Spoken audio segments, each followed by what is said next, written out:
Hello, ladies and gentlemen, and welcome to the 225th episode of Fans of Power. I'm the handsome man, Nathan Kennedy, and over to the left of your screens, we are joined by the runner-up of the all-you-can-eat corn dog contest and parts unknown, Joe Amato, and the man who once ran into Mean Gene Okerlund in the bathroom and whose favorite wrestling match of all time is Jay Leno and DDP, I fucked that up really bad, versus Hollywood Hogan and Eric Bischoff at Road Wild 1998. Tyler Baker. You can't even bury me properly, can you? Man, I was all excited about that, and I messed it up. Oh, that's the open to the next Botchamania is Nathan trying to bury me over Road Wild 99. Karl Malone. No, damn it. No, it was Jay Leno. But yeah. But before Joe goes and starts here's everyone in the chat room. Joe, I wanted to tell you, I hope they're watching right now.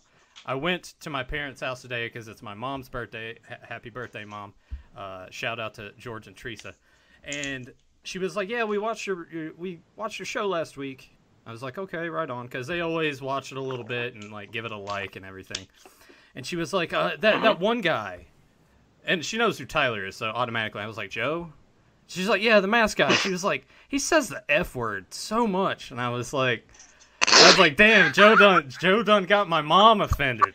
I'm like, that's awesome. I looked at her straight face and I was like, well, I mean, he can say whatever the fuck he wants to say. If he wants to just say that the entire time he talks, go for it. I don't care. I actually was going to say to Joe when he drops, an F-bomb, I'm thinking Joe, what 5-year-old are you trying? Is some guy saying, I'm watching this with my dog and he shits himself when you say fuck on here. So could you not say fuck on the podcast or something like that? And I'm thinking who is it that Joe is trying to avoid offending in this? Well, now that I know his mom's watching, I can't. Well, hey, I was going to say something. You know what? See, I was going to pull a cornet and say something pretty vulgar. I'm like, oh my god, I don't want her to think less of me now. I told her too. I was like, Mom, that's the inner Italian in him. He just gets the hands going and he gets mad and he's just like, yeah, fuck this and fuck that. So yeah, it happens. But did you tell her it's out of love? When I'm doing this isn't nothing nasty and violent. The whole spiel of he's not a bad guy. He's just trying to, get his point across. It just it happens, and I don't really do it ever when I'm angry. It just kind of. I beg to differ because I've gotten messages from Joe in the past where he's upset about something else, and it is kind of like every other word. So, I just think you don't realize that you're doing it, but I don't really think about it. But I just wanted you to know that my mom popped in and was just like, man, he says that so much because she's not really a fan of the word. If we. When I was younger, if we would watch a movie and it had that in it too much, she would just get up and go do something else, and Dad and I would just finish watching the movie. So she never watches. I'm picturing your dad laughing about it when she gets up and leaves. I might get her loving the word. She might like it at least when I do it. She's like, I can kind of see the humor when he does it, and it might happen here in a second. Oh, yeah. I will try to be calm, but I am going to lose it a little bit. But first, no. Be angry. She needs to know, what makes this man tick, and if you drop one. It's all for a reason. So, Teresa, I will apologize on behalf of Joe. I'm encouraging him to cut loose. It's just gonna be like that from now on. When someone says "fuck" and if Tyler's like "fuck," he's like, oh, "I'm sorry, Teresa. I didn't mean that." Could you imagine that? Everyone keeps saying, "Who's this?" And then they start. And she gets up, walks out of the room immediately, and your dad's just sitting there laughing. He's like, "Well, he apologized."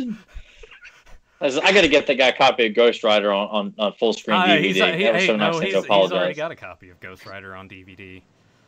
No, for me, saying, that's so nice. He apologized to my wife on this live broadcast. No, I got to get him. My dad's so passive on all that. I imagine when if that does happen, he just probably looks and then farts or says he's got to go take a crap or something. And that's about it. Could you imagine though? She's watching with them, and then she looks at your dad, and she's like, "But this guy's fucking cussing all the time." Then she starts. That would be hilarious. He doesn't really cuss that much either. But just so you guys know, viewer discretion advised. You by now most of you know what you're getting into when you watch this show. Yeah, we can't be held accountable if you decide to watch this with your wife or girlfriend or significant other, and your kids in the room. It's like, look, if you're going to pick up, a hard R 80s action film, and you're like, oh my god, I'm going to write a letter to my congressman about this movie. I'm sorry, we can't help We can't. Damn it! Now I can't. Yeah, we can't be held accountable for making fun of me. For what you find offensive on this podcast. Like we don't talk politics or any of that shit on here. We're not talking about any other hot button issues or topics. Like if me saying the 2000X, back prehistory bullshit offends you, then eat it. I ain't apologizing for that. It's we've already established boundaries we're not going to cross. Yeah. Right. So if the content we share in our opinions offend you, then we're not telling you you're wrong. Yeah, I mean, just do like other. I'd rather do it to your face if I was going to tell you you're wrong. Just do like other things. If what we say sometimes offends you, just stop the video. Go do something else. That's fine. That's fine. Yeah, it'll be okay. It's okay to disagree with us. We're not by no means saying that our views are right, even though we're kind of implying it without saying it. That way we can get away with it. I was going to change the part in the intro about you running into Mean Gene in the bathroom to you walked in on him while he was that was a true story. If people are thinking that's fake, that really did happen. So no, Tyler came up to me and he's like, dude, I just ran into Mean Gene in the bathroom. I'm like, what? No way. That was that. Yeah, he thought he knew me too, so that was really cool. and we've said this before. I want to say like on the Beyond Retro podcast that we've done, but there's been so many people. Oh yeah, the podcast that no one gave a shit about. Yeah, the podcast no one really listened to. That anytime we would go to a convention or like a little wrestling show or something, and there were people in the business that have been in the business, Tyler walks up and they're like, "Oh, hey man," like they know him, and he just goes along with it every time. So that's kind of cool. And there's so many of them that comment. They're like, "Man, your arms are so big." Didn't Hulk Hogan even say, "Like, dude, you got some pretty big arms"? Hogan complimented and said, "Gene, look at this guy, dude." And look at he's all jacked, bro. He's jacked. Yeah, I relived that magical moment in my head many times, more than you think, dude. That was pretty epic. Yeah. But I guess it was a good thing. I wish Nathan had been there for that.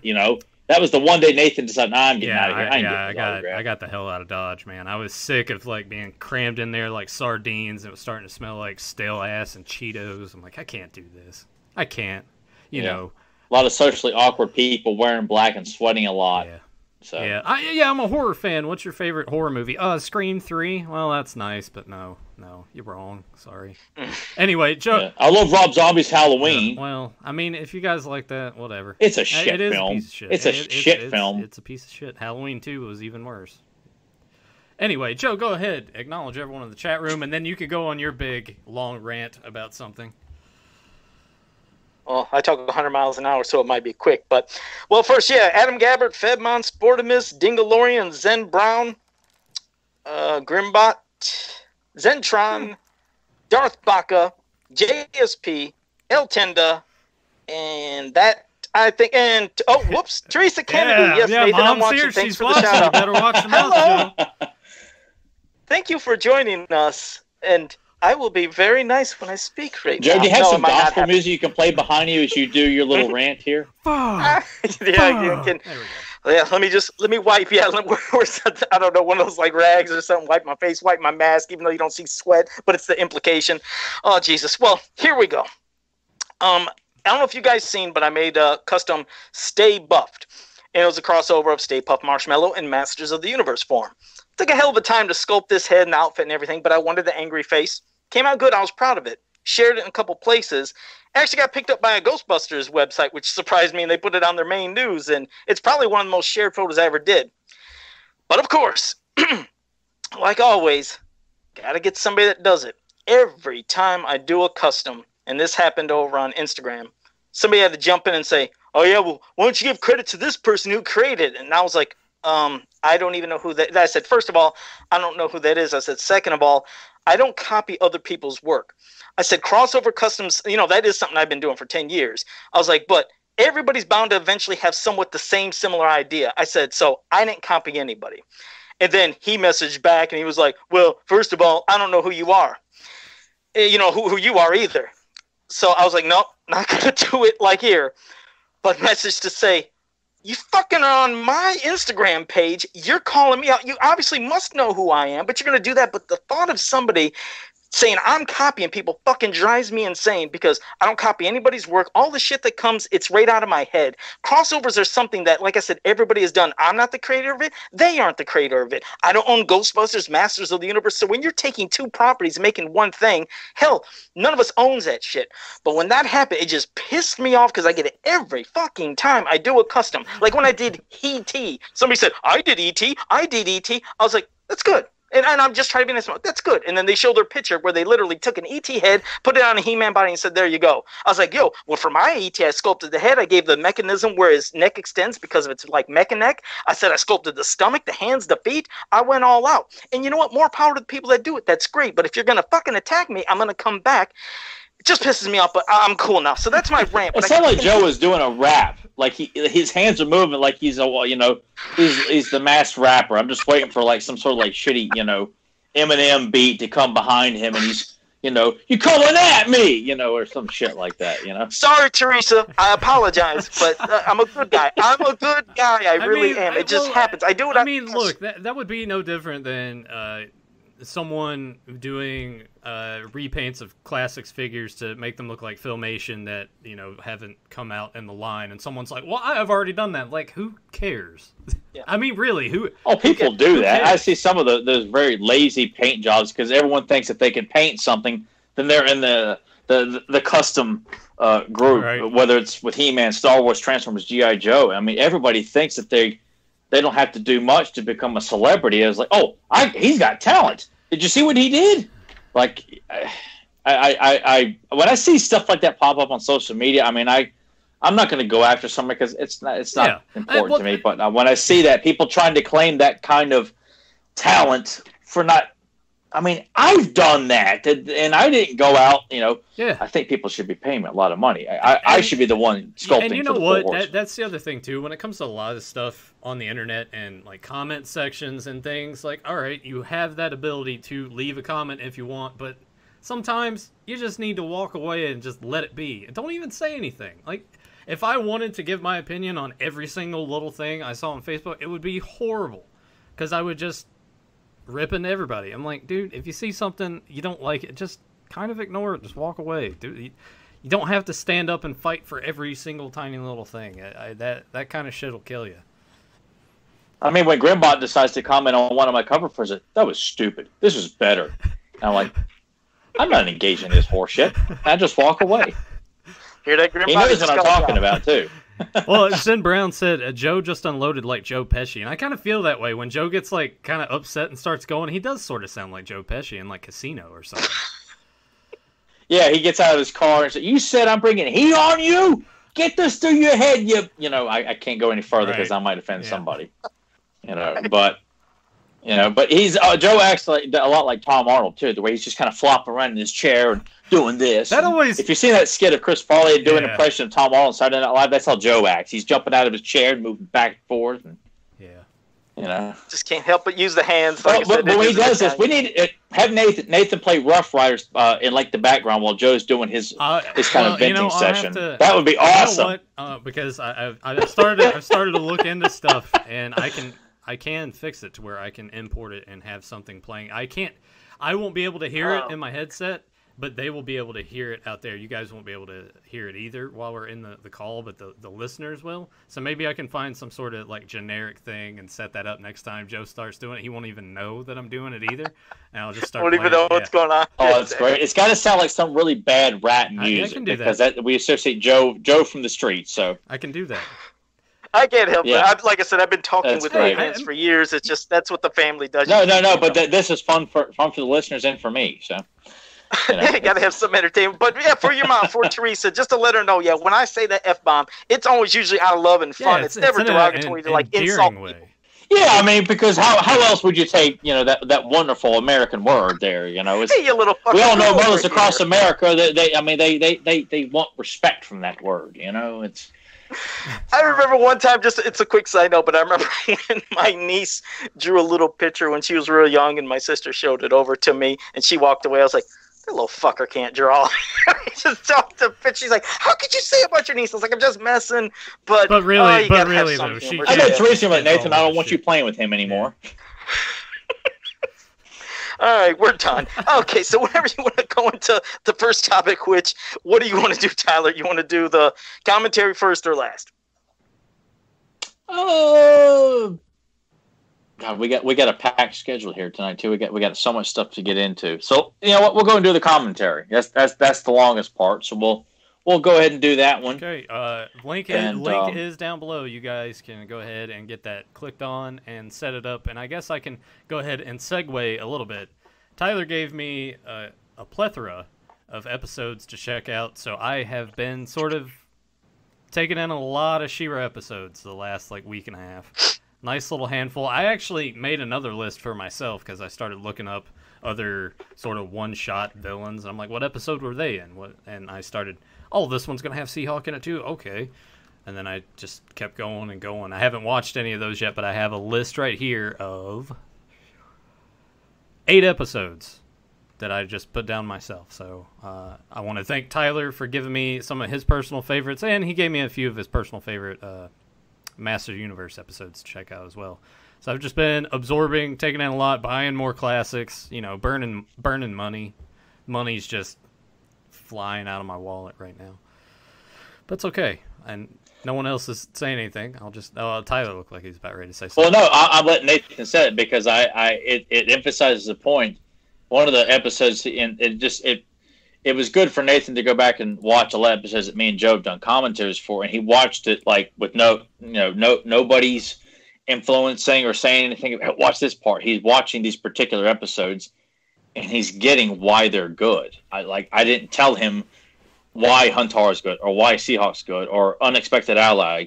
And one of my favorites is he went back and watched Sleepers Awaken, and he nailed everything that makes that episode perfect. Yeah, I sent him notes through text, or my thoughts and everything, and all I get back is just a bunch of caps locked words and phrases and exclamation points because he was just very excited. But I got all my notes here because I figured what I would do, it'd be beneficial to me later on when we come back to him, so it's not what happened again.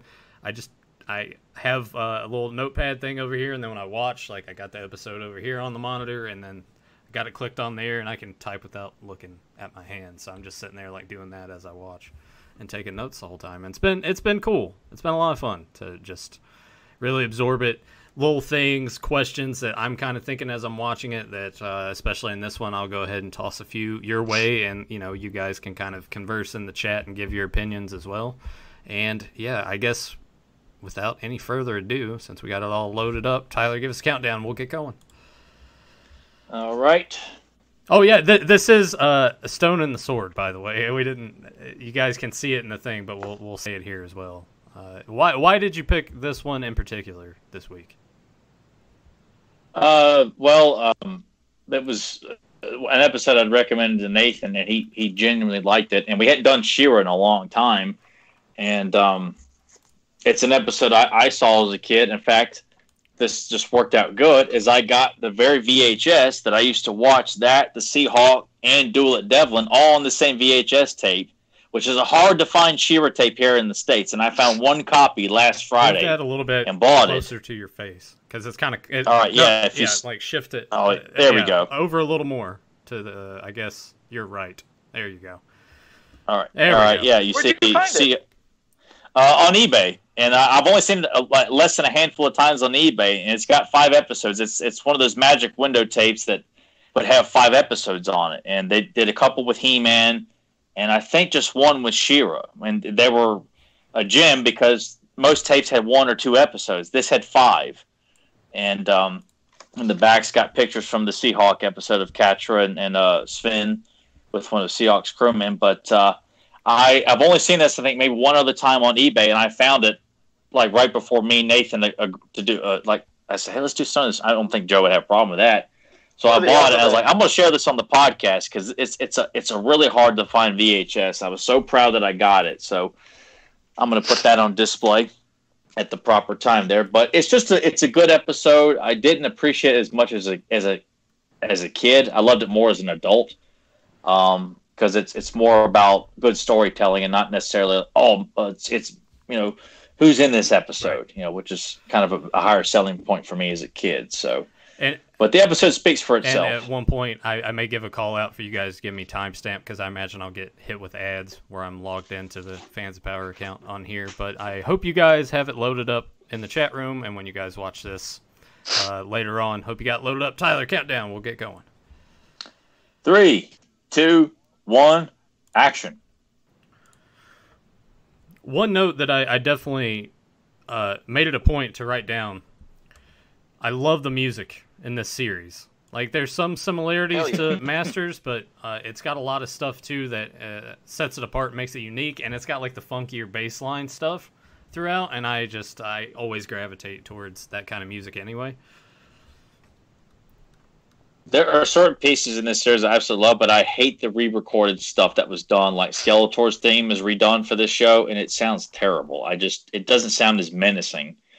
But there are certain pieces that are played in certain scenes, and some of them are in this episode too. I'm like, oh my, this is like makes me want to get up and go kick some ass, man.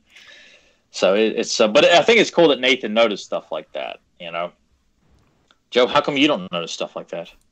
Because I'm a dipshit. But no, no. So, I mean, I always remember just getting the chills just watching this intro along with He-Man's intro back in the day. It's just, goddamn, got so excited for cartoons back then. They sure don't do this shit like it. I mean, they don't do it like they used to. No, and I always, as a kid, watched it because I didn't get to sit too much on TV. But seeing that the wide shot of She-Ra and the Rebellion, and trying to look quickly at who was in that picture, and then the projecting shots of Montana, Leech, and Shadow Weaver. I got so excited seeing that as a kid because the background was so cool looking, and just seeing all them. And we see Grizzlor and Hordak here admiring the Doom Balloon, which after going back and rewatching it for fun, I thought, like, hell, that would have been a cool toy in the same vein as the Turtle Boy. I made a lot of the same note and watching all the other episodes that you gave me the list for, because you see all these variety of vehicles. I'm like, those would have been nice if they were ever produced. It just seems like a missed opportunity there. But I guess a couple of things kind of came to mind instantaneously in thinking about that, especially when it came to the toys, is I know primarily She-Ra was sort of, and I think I may have said this before, that She-Ra was sort of like the offspring of like, well, let's try to get little girls interested in the same kind of property. You know, we're going to produce these toys that go out in the masses. And I know that you guys watched this as a kid, but do you think that there was a decent amount of crossover between the two? Do you think that there were a lot of girls that were watching this and then going over to He-Man, and maybe vice versa? Oh, sure. Well, they had said that girls were watching He-Man. There was a percentage of girls they were found out liked He-Man, right, but they really were pushing for more of the flat-out girl appeal with the pinks and the combing of hairs, whereas Filmation approached it with, we can make this a lot like He-Man. We can have the girl aspects, but when you watch this, I mean, I'd say 70% of the time you feel like you're watching a cartoon for boys and girls and not a girls' cartoon. I mean, yeah, growing up, I mean, I agree. I mean, that's the thing. Everybody I knew as a kid, every boy watched She-Ra and didn't feel like they were watching a, you know, if you want to say a girly cartoon, it just felt comfortable for guys and girls both to watch it. And the girls that I knew watched He-Man also. It just, when it came to the toys, that was the different thing, because the She-Ra figures were more dolls than figures. Right. So a lot of the guys, I knew, didn't collect them like me. I didn't collect She-Ra. It just felt different. Yeah. But, if they would have did it like how Classics did, everybody fucking welcomes Classics. It's like, goddamn, they all just blend right together. But that's how it was. I mean, when you were growing up, it just felt like it was a doll. And, the guys usually didn't play with the dolls, but played with the action figures. And we took that so offensively. No shit, when somebody said you're playing with a doll, we'd say, it's an action figure. Because we felt like, oh, you're trying to insult me and say I'm playing with dolls or something. You know, right. That's how kids are. That's how boys are. But I get that mentality, because there was one time too, I think I was playing with a toy that was kind of in between and sort of that phase too. And I remember one of my cousins was just like, "Oh, you play with dolls now?" And I was like, "No," and then just like never played with it again, because I was just like, kind of, I guess, embarrassed or didn't want them to make fun of me or whatever. But in terms of the toys too, and I may have brought this up the last time, I may have done a commentary with you guys when it came to Hordak and getting the color scheme that you got in figure form and then having to watch it in Filmation. What was there ever a thing like a disappointment with the color scheme of that figure? Not that there's anything wrong with it at all, but did you have like a preference, like, oh, I wish it would have been these colors at all? I liked them both. I actually didn't have an issue because when it came to the toys and the comics, that's just how I was used to seeing Hordak as a toy and in the comics, like the mini comics. And when it came to the cartoon, I was used to this. But no, I didn't prefer, I wish it was a blue figure, or I wish he was grayish in the cartoon. They worked for both respective properties. Yeah, I mean, I was the same way. Like Montana, Leech, Grizzlord, they all look different from their toys, but I'm like, I knew that was Grizzlord, that's Leech, that's Montana. Like, as long as I could tell that's who it was, it didn't bother. I think Merman was the only one, but I didn't have a Merman figure as a kid. And when I saw that he didn't look like Filmation, I thought Filmation was so much better. But for the most part, they did well, at least as a kid. When I got older and saw characters like Tongue Lasher, I'm like, oh my god, like that's Tongue Lasher. And Tyler, how can anyone look at? Just look at this art and animation. How can anybody honestly look at that and say, I think the art's corny. I think the art's terrible. The animation's horrible. When I hear people say that shit, I'm like, did you ever watch these cartoons? Well, they don't. It's people reading these bullshit top 10 lists because people who never watched it think it's all cartoons that were popular in the 80s, but now they all, and they're all referencing homosexuality. Like all the men are nothing but gay, fruity men or something like that. And it's just strictly, for, I don't know, that nothing holds up because it's much more funnier to go along with the juvenile approach to all this stuff because 80s stuff is so popular and has been for about 20 years now. Shows no signs of going away. It's more easier for these jerk-offs to make a top 10 list of the top 10 reasons why He-Man Filmation is so homoerotic or some stupid shit like that, And this show right here, I think we all know the people who worked on the current She-Ra show didn't really watch too much of this show because, admittedly, they said it. We're not going to. We definitely won't go down the rabbit hole. We're not. But this episode alone is a prime example of. I mean, we've got two big stories going on here that all culminate to the second, the main story, the second act. But it's just one example of how well written this show was for boys and girls, and people just don't have time today to actually research the stuff. It's all about living in the moment and being a part of everybody else. It's like when someone gets picked on in school. Oh, they got to jump in on the reindeer games and make fun of the kid who's being picked on. That's how He-Man and She-Ra and Thundercats and G.I. Joe and Transformers are all made fun of because everybody else is doing it. Whereas fans like us, we know they're full of shit and they come off as morons, but they don't see it that way because they're the one doing the picking. And I love it that, at least with this here, I love seeing them all take it right to Hordak, showing that, again, everybody is treating everybody else equally, not like one is lesser than the other, but damn it, Glimmer's going, she shoots out her powers, that Doom Balloon uses that, shoots it against her, Bo with the smoke arrows, I just like seeing them all get in, but this is the shit right here. Boy, you got chills when you see He-Man or She-Ra, when they transform, it's like, God, it's powerful. How can anybody? It was stunning. Like I always liked that kind of gold aura that popped that was around her, and seeing Grayskull behind her because it was a little while before I grasped the fact that they were brother and sister. So to see Grayskull behind her was like a big link to me to connect the two cartoons before I would actually see that they were brother and sister. And this shot of her like staring down the Doom Balloon's badass. I was going to say, like, this shot looks good, and then when the Doom Balloon sort of disintegrates, I like the animation in that. Oh, yeah. It's very well animated. See, this could have made a great Earl Norton poster or something like that. Could you imagine if he drew something like that? Oh, dear God. Oh, man. Nathan, if you haven't seen it, the painting he did of She-Ra in the sky with the sorceress being made out of clouds, one of the most finest pieces of work Earl Norton ever did. You'll have to, you'll have to dig that up and send it to me at one point. Oh, I'll be easy to find. God, it's stunning. Yeah, so I think I have that piece without the all the word and text on it too. If you want to clean too. Oh yeah. One thing I did see a movie exec who wants to do it. Sharon would look at this. Let this painting here should tell you everything, and then show them the picture of the Horde. That's the villains. That's what you want to see.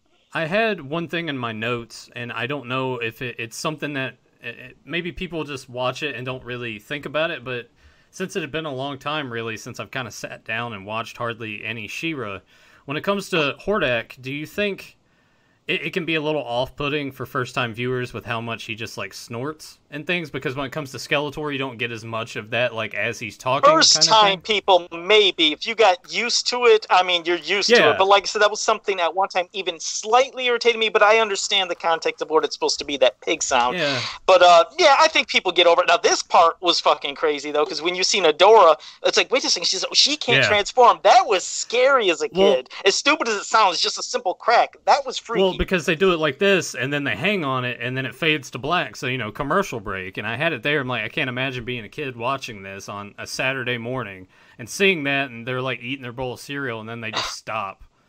And they're just like, oh no, that would have been a cool feeling to have as a kid. Yeah. Oh, that's what I mean. It's great to create those moments where you're believing what you're watching on the cartoon, on the screen. You're seeing your hero, and it's like, oh my God, she can't transform. It's just like when Adam couldn't turn into He-Man, when he's in Trala, but by saying it backwards he could. But when he first couldn't, you're like, holy shit, he's gonna be stuck as Adam. What's gonna happen? And when Adora was stuck like that, you're like, what? But I like this trek in this journey. Yeah.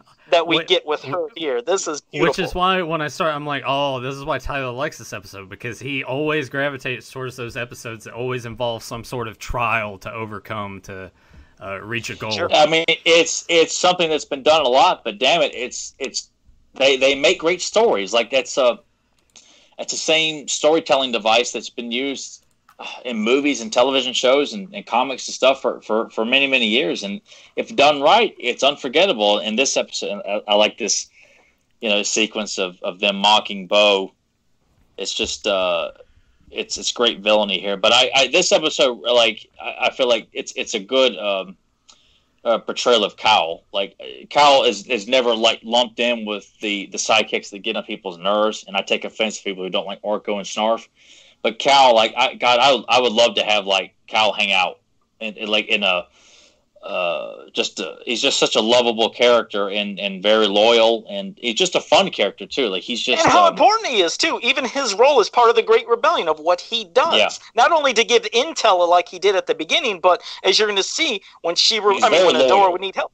Yeah, he's loyal, and when she needs help, he can help. Because, like, damn, when the sword would be gone, you're like, oh, shit, what's she going to do now? But for him to retrieve it, it's just, like I said, he's a very pivotal, important character. And for him to be I won't go into the rant. But for him to be dismissed in a new series pissed me off as he's a fucking pillow. But whatever. Well, I mean, there's people who don't know jack shit about proper storytelling, don't care about this series. But Cal, like, Lou Scheimer does not get enough credit for all the voice work that he did on the show. And his work as Cal, I know everything has to be modified a little bit, but it's just he's such a lovable character. Like I have him proudly on my shelf here with the He-Man characters because I want him displayed a little bit more prominent because I love the character. And Light Hope, Lou's doing Light Hope here as well. I'm gonna say another thing when it does come to the Netflix She-Ra.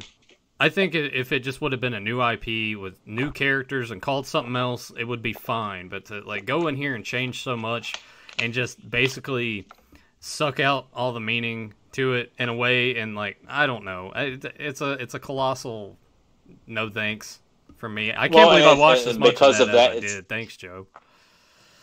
You're welcome. Well, your mom's got good reason to be mad at Joe over that one. Yeah. So yes, you can. Yeah. But I think the thing for me that I actually really enjoy about She-Ra, you got Hordak and you have the Great Rebellion, and I like how in some of the other stories that are told, a lot of it has to do with, the Horde coming to collect taxes from other people. So you get like this other section of people that are tired of being suppressed by this, and you get these other characters introduced, and I like that central idea. It's more than just good and evil. There's like way more in depth than you would normally get in a lot of cartoons. Or am I just talking out of my ass? I don't know. No. I mean, there's a lot of depth to this cartoon. Like, and that's what makes me so mad when people want to dismiss all these '80s cartoons. Is just lumps of cheese and camp is some of the choice words you hear all the damn time. Are there? Well, they sure take our. You know what's funny about that, real quick? Not to mean to interrupt you, Nathan, but it's funny. As much as they fucking want to talk about the '80s cartoons like they're crappy and cheesy and corny, they sure fucking take and reinvent them all the time and try to use them because they know people loved them, but they want to try their spin, which sucks ass, and people always gravitate back to this because this is the shit we've been celebrating for over 30 years. Unlike the stuff now that's being made, nobody's going to give a shit next year. Hell, we wouldn't even remember tomorrow. Grimm 2, I was talking with him, and he brought up a good point that there are a lot of people out there that didn't even know 2000X existed. What chance does Netflix She-Ra have, you know? So it's... That's a great point. And think of how great MYP was, right. You know? So I don't see it really being remembered much at all. Oh, no. It's not going to be, and that's why people keep going back to doing versions of, and this is the one sequence I remember the most as a kid was going down the staircase. Like I couldn't feel like adrenaline rush. It was such a memorable sequence to me as a kid, but until I saw it as an adult on DVD, that's all I could remember about the episode. That and climbing the mountain, and that was it. The Skydancer mountain, but it made you panic, at least with me as a kid. I always remember that scene. It's like, get the fuck down there, you know, because they're just going so quick. But you actually felt like you were on a little bit of a roller coaster, like avoiding the giant boulders. So they did great beautifully animated. Yeah. And I just kind of like seeing this friendship between Adora and Kyle here, just going through all these trials and obstacles and stuff. And it's just... It's a good friendship story that you're seeing the two of them go through. That he's going to go with her through all of this, like of everybody. Because it's not too often. It's always usually him with Bo most of the time. So for him to be with her that much for the episode, yeah, it was great to see. I did like seeing the different bond. I even felt like, you know, as a kid, Mantenna got picked on so much that when I seen Grizzlord getting the treatment, I almost felt like, was that originally supposed to be maybe written for Mantenna and they decided, let's just write in Grizzlord because it felt, you know what I mean? It felt different to see. But there's a lot of episodes where Grizzlord is like for want of a horse comes to mind immediately. And as a kid, I didn't see it because I was just like, Grizzlord, oh, he's awesome, he's badass. And as an adult, I'm like, man, it's unfortunate, but it's not overly offensive because I feel like at times, like, just seeing Grizzlord is there, Mantenna's there. Like, I like how they were portrayed. Yeah, and I like seeing anybody else, but I just, for this episode in particular, I just always got a vibe. It felt like it was supposed to be from Mantenna because as much as he endured more than anybody. You're right, Grizzlord got it sometimes too, even Leech, but just, but...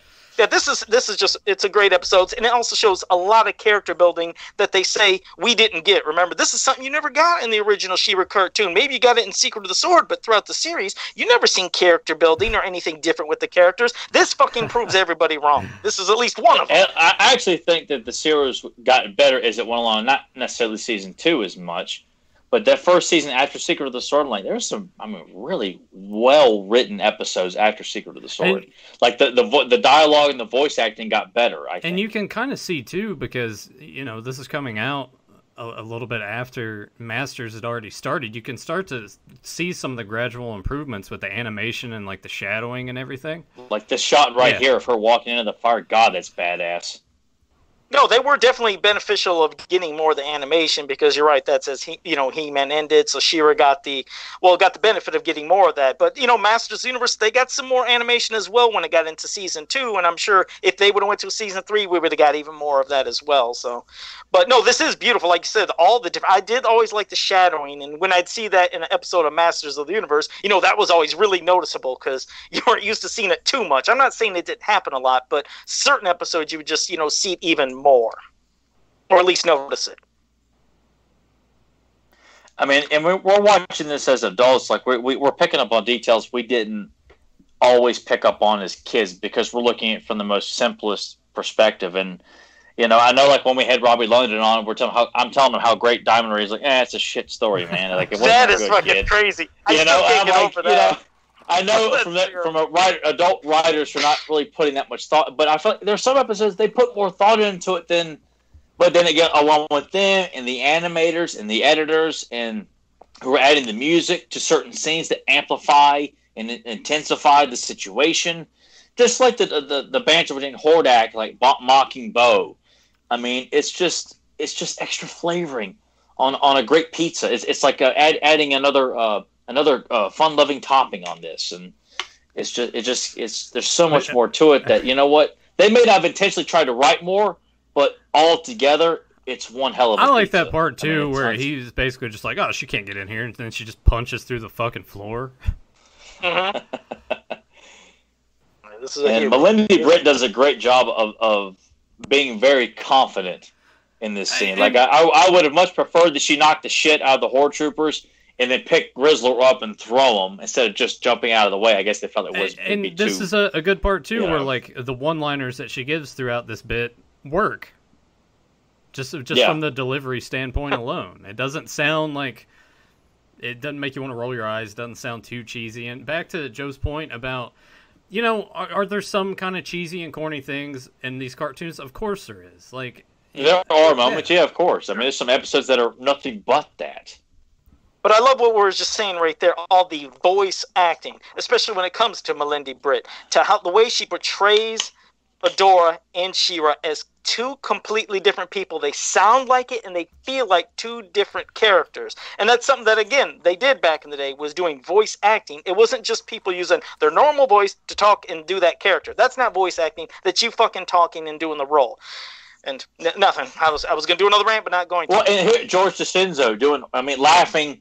Like, that could be a really bad eye-rolling moment, but because he's such a menacing job as Hordak, he's laughing and saying, "Oh, get even." I'm like, well, it works because he sounds so effective, and you're like, "Oh, I buy him as Hordak all the time." And by the way, snorting, that's a trademark for Hordak. I loved it as a kid. I wouldn't want to hear Hordak not have a trademark snarl or snort at some point in another version of He-Man. I noticed they toned it back. Like, I know what you mean. Like, at first, when they first started with the series, there was a lot of extra snorting. There was a lot more from Shadow Weaver. There was a lot more slurping from Leech. They toned that. They dialed it down, if you will. But Leech needs to slurp a lot. Like, to me, that sounds like he would be constantly, like, slobbering. I know what you mean. Saliva running down. And I like Montana's, like, it works. I can't explain why it works, but... Yeah, I mean, it does. It works. I can understand, like I said, how people could get annoyed with it being overdone. Like, okay, there's overkill, and then, there's just getting it in a nice medium. And they did eventually dial it back to where it was a good medium, because I do like all their trademark things. Just, I can understand, like, with what Nathan was saying. If it's just done every fucking 3 seconds or something, it's like, okay, enough, we get it. But that was a great fucking episode. I mean, and it shows how great this cartoon is.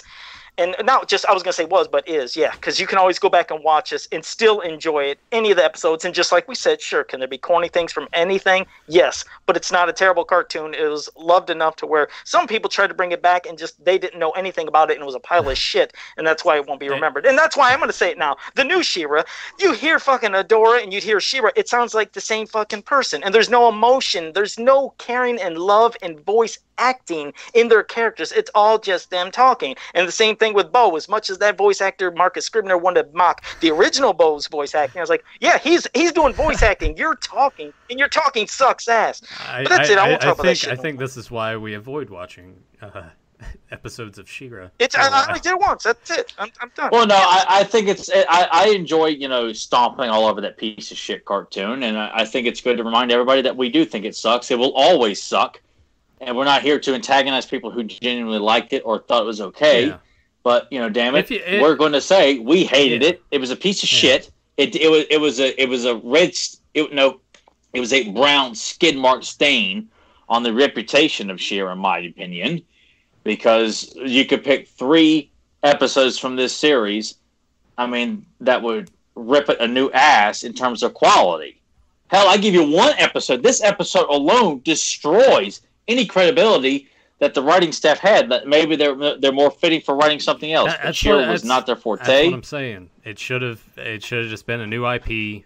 But that's not me trying to apologize and try to be all peace. Like no, it's like if they hadn't come out and trash the fans and the people who like to come out and just stand up against people who got problems with stuff because that's like another trendy thing to do. Is that you get no dog in the fight, but you'll come out and mock the fans. Even though you're not really a fan of the property itself, but you hear people complaining, they changed this in Star Wars. Star Wars fans are a bunch of dickless virgins or something like that. You're like, fuck you, man. That's why it was so great that Melindy Britt came out and defended the fans, because they felt that, what? Why should we have to apologize? They're changing everything. The animation looks like shit. The voice acting shit. And they clearly don't give 2 shits about why we have kept this property alive. No, they don't. That's the thing. If they wouldn't have insulted us from the beginning, we probably wouldn't have said all that stuff, because what did they do from the start? Like I said, unlike the MYP cartoon, when that came out, they proudly advertised it. That was it. They didn't say, this is going to be better than the Filmation one. And you guys, if you like that horrible animation, get ready for the... They never did that. They came out with the MYP cartoon. They were proud of what they had. Bam, people loved it. Now you hear it comes with the Netflix thing. They insulted first the creator of this shit show of She-Ra, the new one. Don't even say her damn name. She doesn't deserve to have any recognition. That's why I said just the creator. I didn't even say her name. She, on Twitter, said, all men lack imagination and self-awareness. So I was like, okay, you just pissed off all men right from the start. That's the most sexist thing you could do. Why would you do that? It's like, we get it, you're a lesbian, but you don't have to come out and alienate half your audience here. Exactly. And that was before she started talking about the cartoon. You insult guys. Then when the cartoon comes out, what do? Everybody makes fun of the art, the animation, the storylines, the voice actors, and then us fans. They attacked everything that encapsulated the 80s and for this cartoon and shit all over us. So you bet we're going to come back and defend ourselves and say some stuff. And if you're going to have the balls... Well, I'm sorry. If you're going to have the gall to say that we lack imagination and you write this shit show and all it is basically, let's just take reality stuff that everybody can relate to and throw it in a fucking cartoon and take out any fantasy element. Get rid of the Twiggets, which were an integral part of She-Ra. Get rid of Lookie. Get rid of Cow. Get rid of Madame Raz. Get rid of Broom. All these fantasy characters that were so important and pivotal to the cartoon. Get rid of them. Let's just have all basically human fucking characters complain about, am I grounded? Why doesn't She-Ra, or why doesn't Adora like me? Why doesn't Hordak like me? And Shadow Weaver. Should have just been an entirely different thing. Then none of it, there would have never been any problems. Something else. Yeah. Exactly, because it's so far removed from the original She-Ra, it's not She-Ra. There's nothing that feels like it, captures the love, imagination, heart of that original cartoon. It just spit all over the legacy of it and shit on it and just gave us kids, 10 to 13-year-old little kids in a cartoon. I don't give a fuck about that. I like watching when they're adults, they're heroes, and they mean something, and you feel like you're escaping into a realm of reality and fantasy when you watch the original She-Ra. This new She-Ra, it's like they're fucking cosplaying like they're in a fantasy world, but they talk like they're from Earth. It's a complete shit show. And Tyler, how about we talk about the Treachery of Modulok? I will say this real quick. What the hell happened to that shitty toy line that people were like saying, oh, it's coming and it's going to be in store and people are going to be buying it? And like, because nobody. What the hell happened to that? It showed up at Target and was there and collected dust and then went on clearance. Yeah. Okay, I never even saw it. I guess so. Oh, that's what's crazy about them figures and dolls when they came to Target. Now remember, that was Target exclusive. It's not like it was Target, Walmart, Myers, and every other store. One chain carried it. And it couldn't even sell out at one chain. It went to clearance at every fucking store. Every one. If it was such a hot-selling toy series, it would have been sold out everywhere. It wouldn't even had time to make it to clearance. So, yeah, that's great. Thumbs up. Pile of crap. Oh, that's awesome. I had no idea because I'm like, I was checking myself out. I want nothing to do with it. So before we move on, I hope you guys in the chat room found Lookie during the episode, which... I like that character. I know I saw in the chat Zentron doesn't care too much for that character, but I like that idea because if you look at it from the standpoint of it being a kid's cartoon, with Masters you have the morale thing at the end of like, oh hey, don't steal stuff, don't put a fork in an electrical outlet kind of thing. With this, it's like you're watching the episode in hopes every week that you can find that character sticking out somewhere. So I think that's it's a cool little thing. It was a fun part. I remember with my mom, I'd always watch She with my mom, and we were always trying to find Lookie together, and she was always usually beating me every time to do it. So I'd get excited if I ever beat my mom, finally, like, I found him. But so those are good memories, good shit. But yeah, great cartoon, and it should be celebrated a lot more. We'll have to pick up some more commentary. Well, I'd say the next commentary we'll do another She-Ra cartoon because I know we've done a shitload of He-Man for obvious reasons, but you know what? We ought to do either like the Seahawk or Black Snow with Nathan next time, or we'll just do like anything with Modulok in it too, because Modulok is God, is it? Well, not to transfer here, but it's like he was so well done to have him established in He-Man and then to show him actually work for Skeletor and jump ship to the Horde, like that is taking time to make sure that one character, thanks to Laird Titilio and Michael J. Straczynski, to play up this fact that it's not really mentioned a whole lot. It's mentioned in this mini comic that he worked for Skeletor, but to show it and to actually see him, and I want to see more of that. Like, I'd like to see some actual more stories of Modulok with the Evil Warriors as an established member, as like his head scientist that creates a lot of technology, weaponry, aircraft, and various weapons for Skeletor. And see that for a while. We get one episode where he's in the background standing next to Too Bad, and a really bad episode from season 2. But I always found that fascinating. I know Joe and I have talked about that before, and we see it here, and we see it in Gateway to Trouble. But it would be just so cool to see what that time was like for Modulok actually working as a member of the Evil Warriors and working with Skeletor. Like, I want to see a little bit more of that and build up to where I was like, you know what? I'm out of here. No, that would have been great. And then eventually, like I said, within She-Ra, since we got just, I think, a few episodes with them, I always wanted more because it was cool. So just when you see the crossover stuff, when you see characters that were on Masters Universe and pop up, and of course in toy form, we know, okay, Modulok's supposed to be part of the Evil Horde. So I always wanted more of him. Like I said, he's always kind of been, well, I mean, you can look at my face, one of my favorite characters. Well, but I think, what do we get? Maybe let's make a deal right now that go from here on out in the future when we watch She-Ra. We will no longer mention that shitty Netflix show. It's done now. I won't. It's done. It's over. I think we have said our piece for the last and final time. And I tell you what, if they catch either me or if someone if Nathan or anybody in the chat room catches me and Joe decide to go on a rant, we ought to be held to a penalty or something like that. We gotta actually watch another episode of that show. There you go. No, I am not doing that. No, that's I said the hell with the listeners then if that was the case. But there should be something.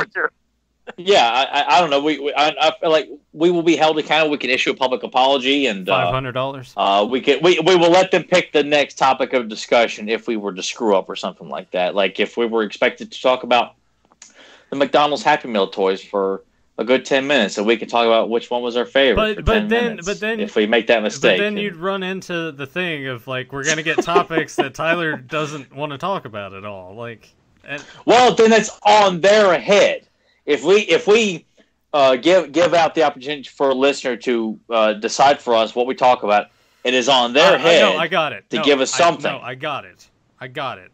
And it goes back into the line of what I said. If we're gonna do a She-Ra, another episode of She-Ra commentary next week, if we do that, and at any point during that show, if Joe or Tyler mention anything about Netflix She-Ra, then we have to do a commentary for the prom episode of Netflix She-Ra.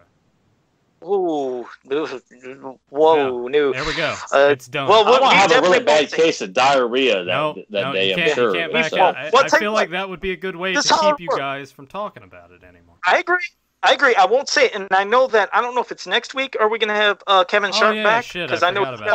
Yeah. I'm saying like the next commentary that we want to do on the podcast. Okay, there we go. We got Kevin Sharp, and then I don't know. But you know what? Kevin's a Manny Faces fan. If we do well, shit, that doesn't work either. Damn it.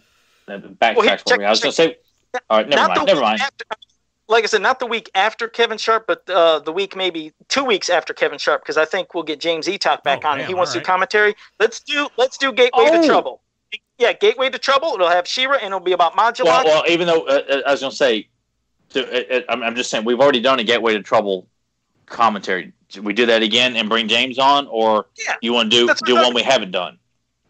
No, I'm fine with it. I'm just saying because I know Joe forgets what we've done, so I'm saying I'm game to do it. I'm just trying to make sure Joe's not thinking we've never done it before. That's the only thing I'm trying to say. Cool, because not only Modulok, but I mean to have James doing it along with Nathan and all four of us. I thought, I mean, to have all right, yes, but we will revisit Gateway to Trouble with James, and then after that, then we'll do. Well, hell, we could do. I was gonna say one of those that I gave Nathan a shitload of episodes to. We could do the Seahawk. We could do revisit Sleepers Awaken because Nathan did a great feedback on that episode. Or Mistaken Identity, only because Modulok is so well portrayed, but it's a bad episode. But he's so good in it though. Modulok is, but We're planning too far ahead here. Wait. Yeah. No, all right. We'll change it from the prom episode of She-Ra to the island from NYP, which I have actually watched.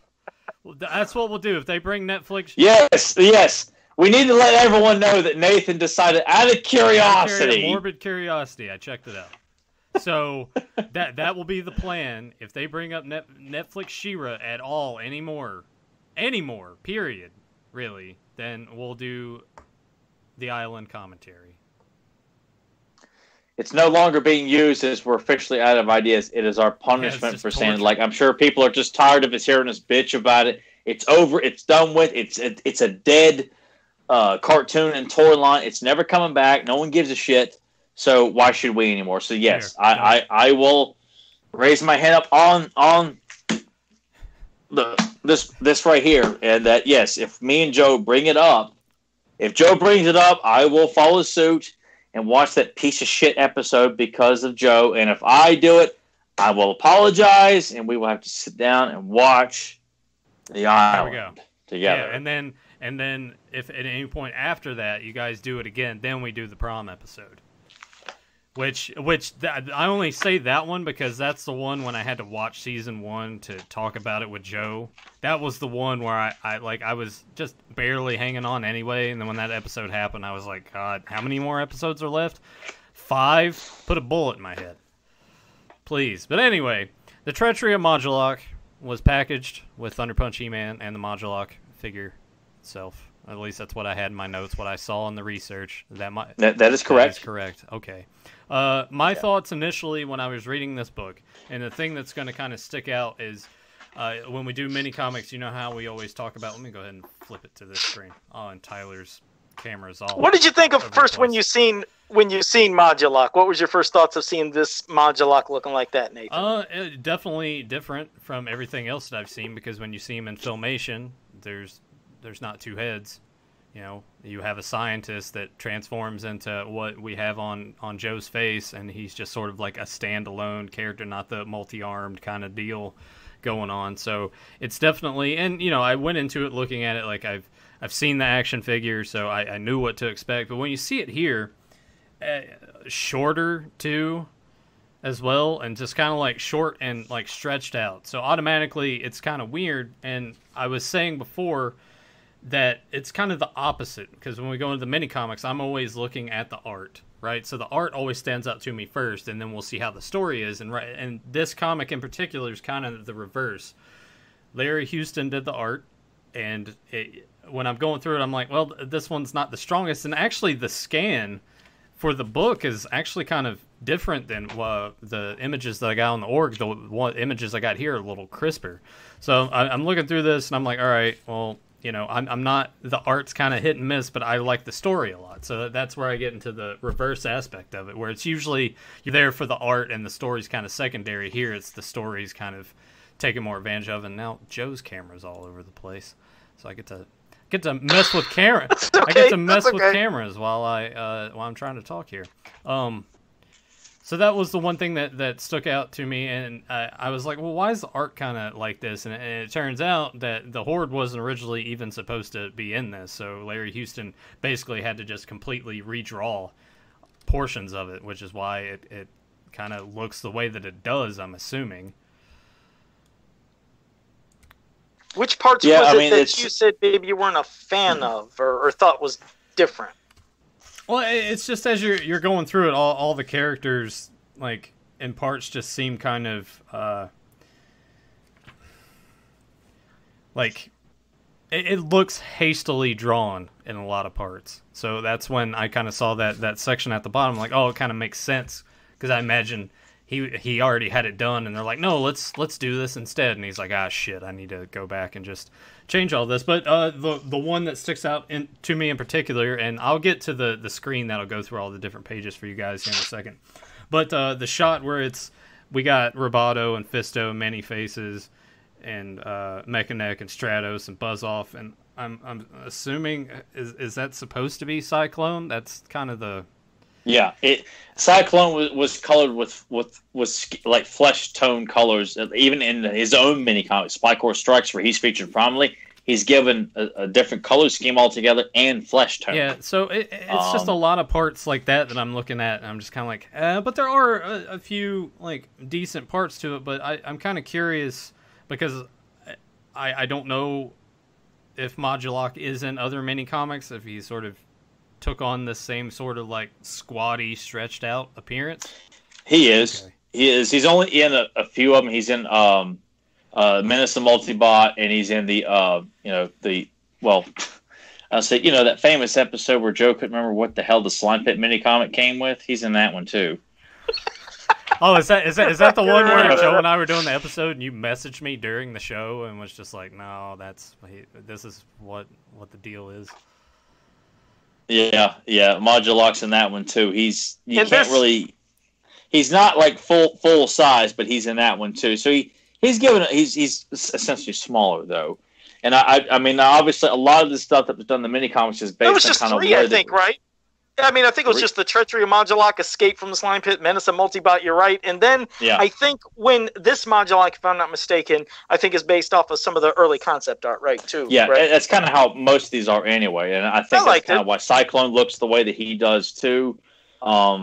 Which I'm fine with it. Of course, when you're a kid or when we're or you're discovering this stuff and finding out answers in the early days of the internet, you're not given answers to a lot of this stuff. Like when you finally see a certain character, like, oh, why does he look so different in the cartoon than the mini comic? Or why does the mini comic look different than the toy? Yeah, like the stuff we find out years later as adults. Yeah. And it left so much debate and people discussing this stuff left and right and having private conversations with each other about a lot of this stuff. And it feels good to hear that, even though, and I will say, it's definitely not one of Larry's strongest, but, it's understandable. But, I don't like Grizzlor being drawn with the Wolverine hairdo. I like the way he draws Grizzlor in the Hordak mini comic is the action figure, and God, he looks awesome in it. I picked that version over even how Bruce Timm drew him, which, Bruce Timm drew him as this giant hulking beast, which he looks great. But, I mean, this right here, that shot of him fighting Whiplash, that is by far my favorite depiction of Grizzlor in any mini comic of all of them. I just think he looks so menacing in that picture. And when you see him in the Modulok one, and from there on out, he's got the Wolverine haircut. I'm like, at what point did Mattel say, we need Grizzlor to be featured with the Wolverine hairdo? As if just drawing the kind of fluff round head of fur, I guess. I'd like to know the logic in that, because everybody drew Grizzlor that way from here on out. He's not looking like the toy at all. But we're getting off track here. But I want to say I think it's pretty clever, and also kind of disturbing that Modulok's just gonna break himself apart and send his pieces to various people. I thought you definitely got the toy vibe. That was one of my favorite. I'm like, that's kind of a cool idea, especially if you're in a scheme that he came up with. That's what's great. It shows yes, he's willing to think. He's not just like a bumbling fucking person that works for somebody. He has an idea, and with him being in parts, I know it's giving, like you said, the toy vibe, because you think, Jesus, these are like living limbs, and where's the blood? But you don't think of that as a kid. You think, I understand it. It's a toy, and so they kind of did it in the mini comic like that, and then when it forms, bam, because it's a cool ass scheme to try to get into Castle Grayskull and to get some of these special weapons, but it is pretty cool. I'd always like that his ass is talking too, right there. It's like you get the head, the other head, and even the ass is talking, because it's just weird, kind of a weird thing. I don't know if you noticed that. Modulok, and then the ass was talking, so even his ass talks. Wait. Which panel is his ass talking here? The first page. When he was saying Modulok, when he showed Modu, and then his ass. His little legs and ass. Oh, okay. Yeah, I see. I never really paid any attention to that. I was just... Tyler, that's the motto, and... Because people...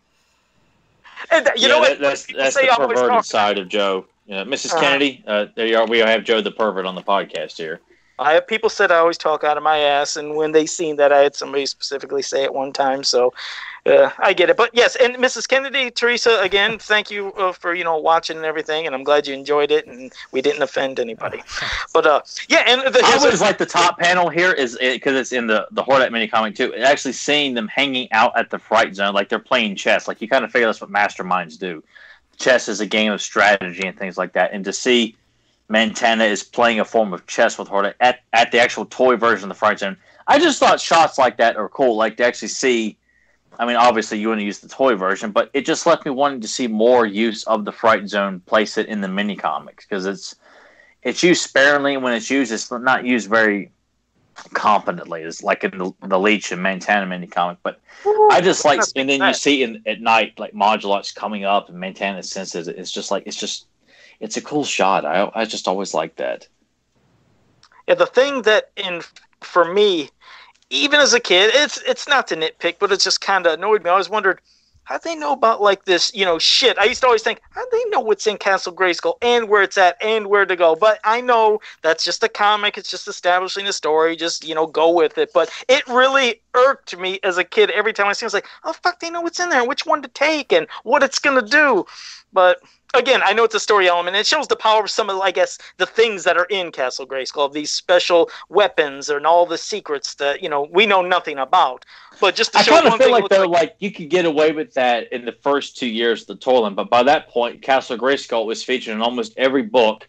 Everyone's after it, so you're going to have to give a little bit more, at least to us, and emphasize why it's so important. Like, give us a little hints of the mystery of what's in this castle. Like in this one, there's some weapons that they're after. I mean, obviously they're pretty simplistic, but it's just a little weird, just a little, because to me, it's just something about it just always felt a little off. Just when I seen it, I was like, I'm not vibing with it. I get it story-wise, but I felt like it was just too quick. Something just seemed like it just not, I don't know.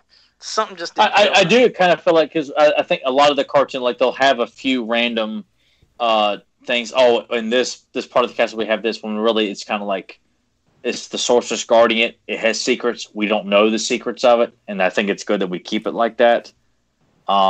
Even though they have like various corridors that lead to different places and stuff like that. Like I guess. So let me ask you that: would you not rather we not know that Castle Grayskull has various corridors that lead to Etheria, that lead you right back to Snake Mountain, a la well, here's the thing with that, which that was interesting. I did like the weird little doors, but I guess with this, figuring if it's a room of special weapons with these kind of amazing powers, at least if anything, have it to where it's not accessible as easy as it was. I mean, he just basically just got into Grayskull, then he walks right down the fucking hall and it's there. Like, you'd figure you'd have to figure a way, how the hell can I get into this weapons vault with all this shit? You know what I mean?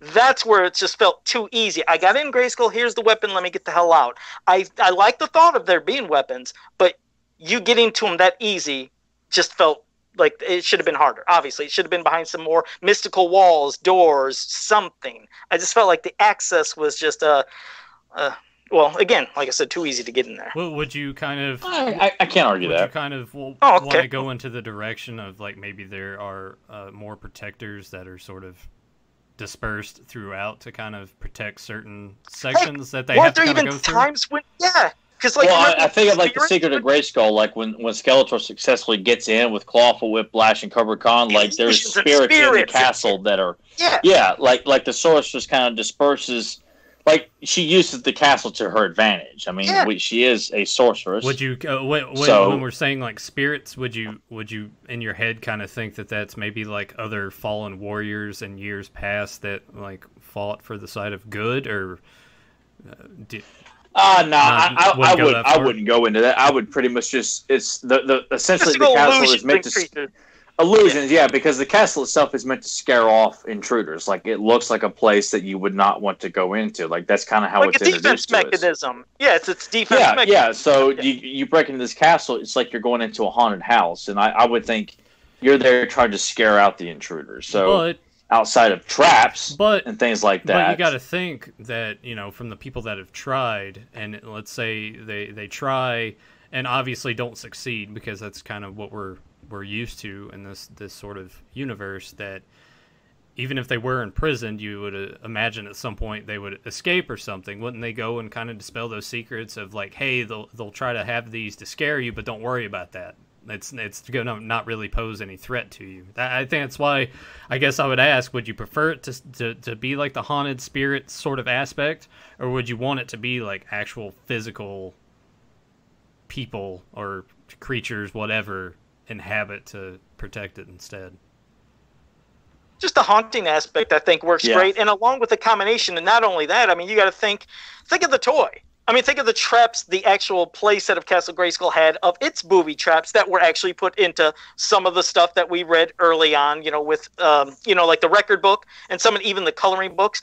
They've even implemented that. So, and Golden Books. So it's just, for this, it was just too easy. But like I said, it wasn't like to destroy this mini comic because I'm not. It was a nitpick, but it still is a fucking fun little mini comic because they finally do get this goddamn thing that has an amazing, shield, which then that was their way. That was their introduction to showing the Thunder Punch. So, the sorcerers, you'll know when you're going to have to use it. And eventually he uses it and blows that fucking thing away. But like I said, I did enjoy this. It's not nitpicking because I've always said this Modulok is the creepiest one. It always reminded me of Ghoulies. He's just really devilish, nasty. He just looks like a little wet, nasty little shit.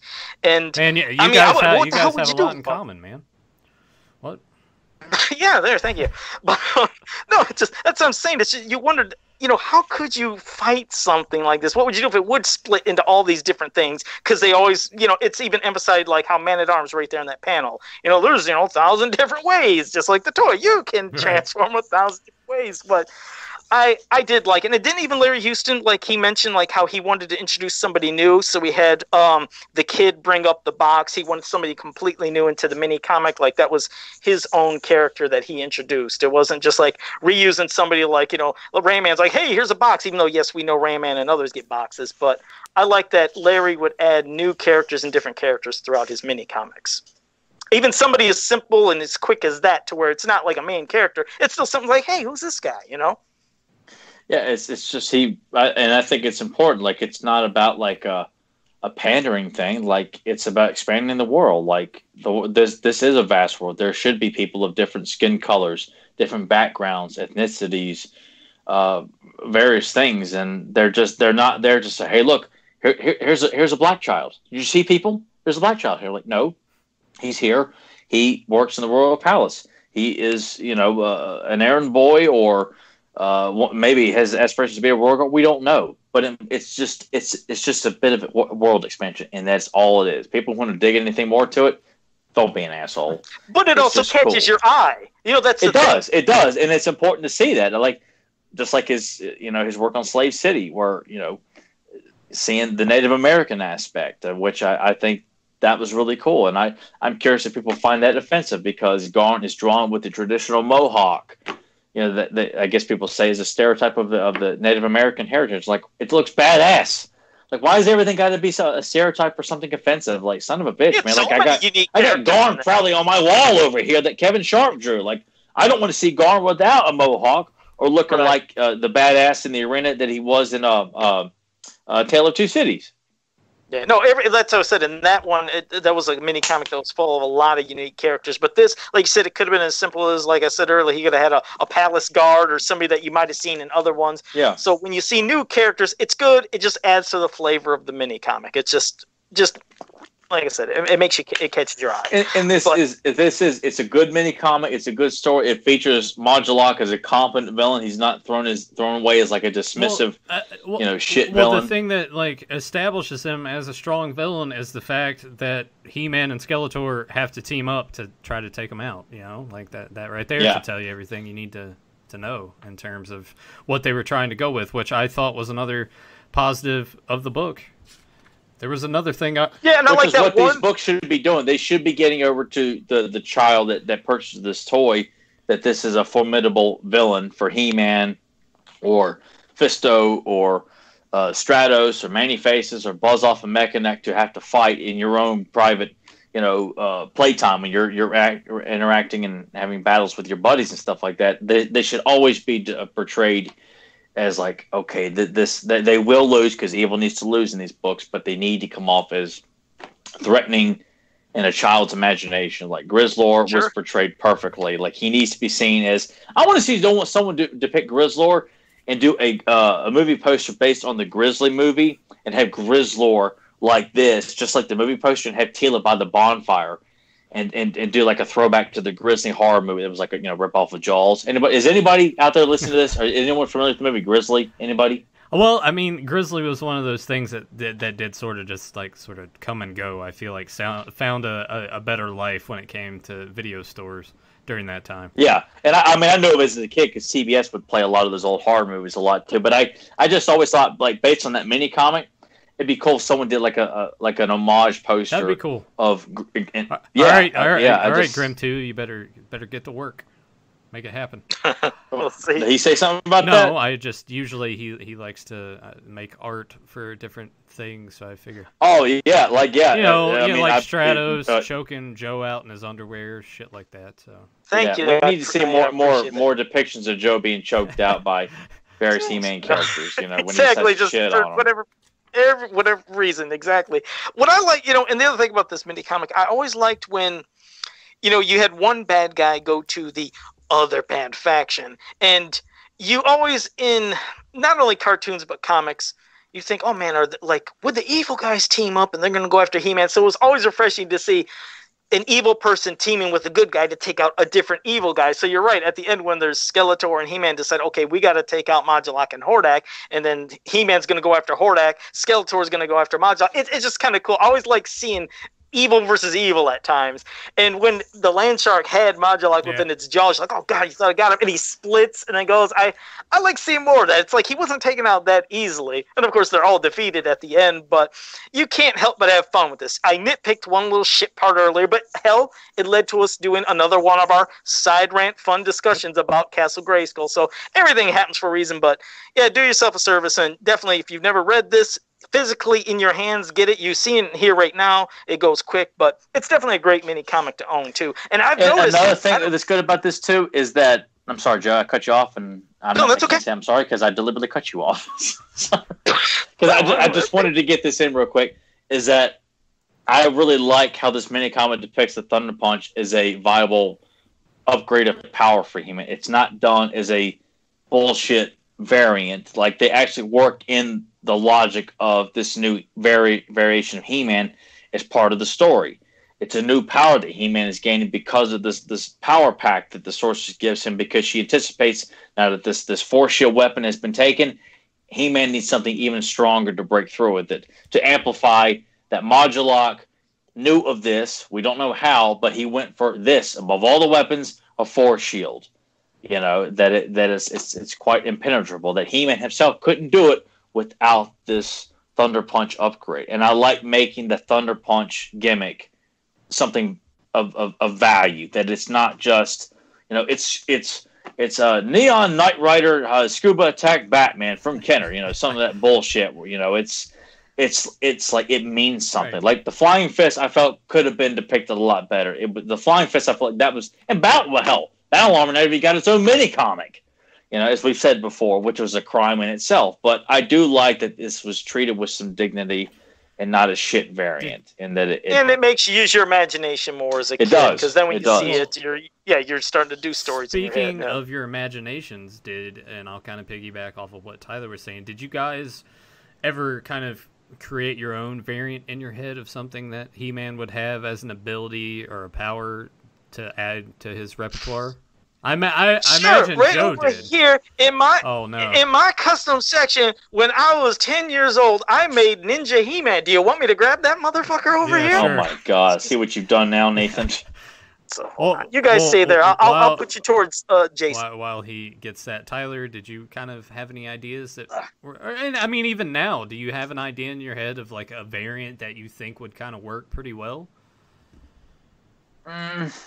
I think the actual He-Man character himself, like I'm fine with the Thunder Punch, and the Flying Fist are weapons, and the Battle Armor is a piece of it's a defense.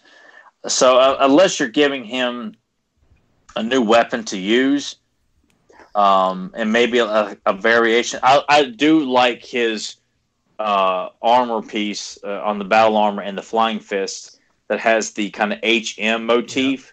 That goes out, and I also like the logo that's on the Thunder Punch.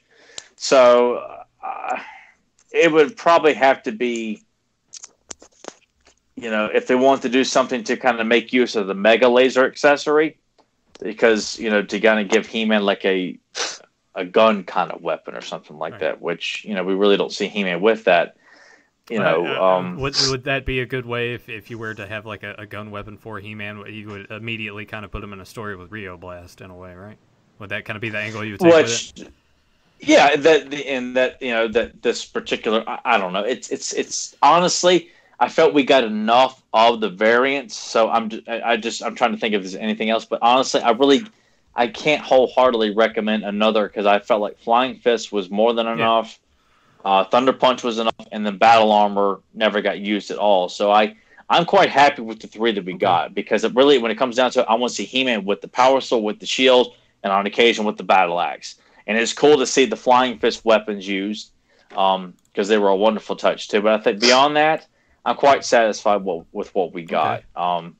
Yeah, me too. Overall, wholeheartedly. Well, really. Joe's got Ninja He-Man over here. I was simply asking just because I never, as a kid, I didn't know if you had any memories of something. It's like, I was so desperately trying because I didn't have the Power Sword as a kid, so I was all about He-Man using his Power Sword in transforming and sword fighting with anybody. That was all I was about because that's what was important to me. Is I want to see He-Man sword fight with Skeletor or any of the other Evil Warriors or the Horde of the Snake Man. It was all about that. So the Battle Armor, it would have been cool to have. Thunder Punch, it would have been so cool to have. And Flying Fist, I remember I was kind of bummed when I first saw it because he didn't have a Power Sword. I'm like, what? Because I only saw like the cross-cell armor. I never actually saw Flying Fist in person as a child. So I used to wonder, like, what the hell is that gold ball thing? Like, I had no idea what it was. I mean, for the longest time, and I didn't know the shield spun either. So, Power Sword, it would suck to me. Just like you guys, I mean, when there was any He-Man and Skeletor variants, loved them. I mean, I wasn't like crying out for more. That's what's weird. Unlike every new character we got, unique character, you were like, oh man, what are they going to release next? I never, as a kid, thought, what's the next He-Man and Skeletor? You didn't think about that. When it came, sure, it came, it was fun, but I never did it. But I will show you 2 things that the third one I showed you breakdown a long time ago, which you can see kind of up above my head somewhere. You'll see them. Anyways, there was 2 others, and you get to see my great penmanship when I was 10 years old. First comes Double Warrior, which is this, which is Stinkor and Webstore together. This is Modulok's neck peg, but I've had this since I was 10 years old, so that's that shit. But now we're gonna save the best. I like there's fully grown adult men that make that shit now, and they think they should be given a pat on the back for coming up with such a whatever. Why? Hey, buy a custom from me. I slapped a bunch of vintage parts together for $300. Well, why Double Warrior? Why not just call it like Stinkweb or something? I was 10-year-old, Nathan. I was 10 years old. I don't fucking know. But here is Shadow He-Man. You ready? Oh, boy. Ready for Shadow He-Man? This one actually took some work. I mean, I made his this is all from when I was 10 years old. I'd never moved or changed anything, but I made this little hood. I gave him Sectar's armor because I had a lot of Sectar's figures, and I gave him that armor. And that's Shadow He-Man. This is the best fucking He-Man variant in existence, and you guys got to see the world premiere of it. So how about that? Can I show you something else? My nads are popped now, dude. I feel like with the way that looked, that's when Joe decided, he's like, you know what? I'm gonna make all these Smurf crossover figures. Oh my god, I've forgotten all about that. You know how bizarre this is, though, that at 10 years old, I just did this little shit for fun with extra parts, and who would have thought that, fucking, you fast forward these years later, and I'm doing customs for a living. When we were kids, it wasn't even called customs. We were just taking our shit and having fun with figures. No, to me, you were being destructive with your He-Man toys, and I'm like, I don't want to be friends with this guy. He destroys his toys. Well, these were extras. He's like Sid on Toy Story. These were from friends. Now, I want to show you something that I mentioned, I think it might have been last week or a couple weeks ago, when I told you I won the Bubble Yum contest. So I was like fucking flipping out thinking I'm getting every He-Man figure again, brand new. All this is going to be awesome. And all I got were 2 stampers in the mail. One was Buzz-Off and one was Fisto. And this is the thing that was sent in the mail. It was a 2-pack with the Fisto. I'll try to get it closer. It's probably blurry. I apologize. But I told you, I was so mad as a kid that I didn't win the whole collection that I smashed the Buzz-Off one. I kept the Fisto, but I was taking everything around me. You smashed the Buzz-Off one? Yes, Why? yes, I did. Again, that's the mentality. You can't do that to Buzz-Off. I was an angry little fucker, but so anyway. I'd have been upset too, but to destroy anything with Buzz-Off on it, I mean, that's a crime in itself, man. It is. I'm a bad person, but I told you. I am. And I was hitting some of my mini comics, as crazy as it sounds, on the back covers. But a lot of my coloring book in paint with water pieces, I told you I stamped the hell out of. Well, there was this piece I colored of He-Man and Skeletor when I was a kid, paint with water, that Buzz-Off's on here. But look, this is when I lost my shit. I stamped the living hell of that with Fisto, and Buzz-Off I lost my mind. And it was after this piece is when I smashed the Buzz-Off one and I kept the Fisto. I still got this. Well, this is evidence of like my insanity. all work and no playmate Joe Amato, a dull boy. It's just kind of Maybe I really have had a bad attitude all these How much years. time passed in between you getting those in the mail and then smashing one of them, though? Oh, well, like I said, it felt like it was the longest, but my mom told me it was about 6 weeks. And on day one, I smashed Buzz-Off. I was stamping everything, and I was so angry. I just smashed that fucking thing. You didn't get an actual action? Because I've sent Joe the commercial of the Bubble Young, and you got no action figure? You just got some stamps? This is it. I got a 2-pack. The box was, Tyler, shit you not, it was this big. And it was from, like Bubble Yum, and I was thinking, oh my god! But I was like, wait, what is this box so small for? The entire collection can't fit in this small box. Oh no! Well, hell, the commercial advertised winning the actual action figures. Yeah, so I'm surprised he didn't get at least one current figure. Nothing. Now picture the anger, because as a kid you don't understand about the other prizes. They don't really, on the commercial right there, want to get you excited, but you know that, then there's other prizes. I figured it was the entire collection. I got this little box. I thought it was the start of something, but they said, congratulations, here's your prize. And it was a 2-pack, or it was 2 stamps. And I'm like, what? And I was crying. And my mom knew I was upset, and I stamped the hell out of everything and busted that fucking Buzz-Off. At least they didn't tell you to drink your Ovaltine or something like that, Right. It's fiction, little Joe. Son of a bitch. Son of a bitch. Well, exactly. if anyone has a Buzz-Off stamper out there, you want to send Joe Amato so he can recreate him losing his shit as a little kid. Please, well, I'm just mad that he did anything like that to Buzz-Off. It's bad enough he shits all over Stratus, but to find out as a destructive child he destroyed a Buzz-Off stamp, Yeah, I was mad, and I can imagine somebody sending me, and I'm starting to have like Vietnam flashbacks. I'm shaking with the fucking Buzz-Off thing. I don't know what's going on. Yeah, don't send me a Buzz-Off stamp. I'm gonna look for one on eBay and just mail it to you. I wouldn't break it though. If you sent one, Nathan, I would not break it. It would kind of sure. Hey, at least Joe's willing to accept a free item like that and not take it as an insult. He's turned the corner on that whole thing. He has turned the corner. Yes, so it's. Yep, if it wasn't for the podcast and you two guys, it probably wouldn't have happened. I would have never did that. But so thanks. And now I guess we'll turn it over to the chat room. If you guys have any questions for us, anything about cartoons, mini comics, cartoons, or anything else, now's your time. And while you're doing that, I'm sure, Nathan, you might have any questions from last week or something, or comments from any of the episodes. There was one from Curtis Ackerman, and I didn't go back and check last week, but I'm like, I thought he popped in and asked this in the chat while James was on, with the little short script that James had read. This is when Curtis, and please tell me someone asked this in the chat. How would things be different if Hordak kidnapped Adam instead of Adora? We did talk about that, right?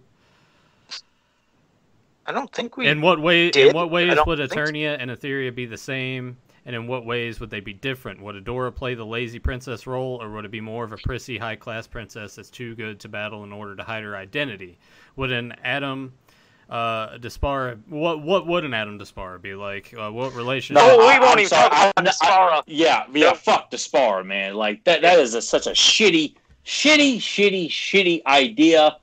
It's some bullshit reason to get Adora back into the Horde, and they call her Despara. But there's the butch haircut and all this bullshit. But we didn't talk about that last week, because I could have swore we brought that up. No, really? No. Oh man, that's. But if there was a dynamic, I'd assume that. I mean, if the cartoons would have been written at the different times, I'm sure just the dynamic would have been the same for Adora and Adam, just in different worlds. But I mean.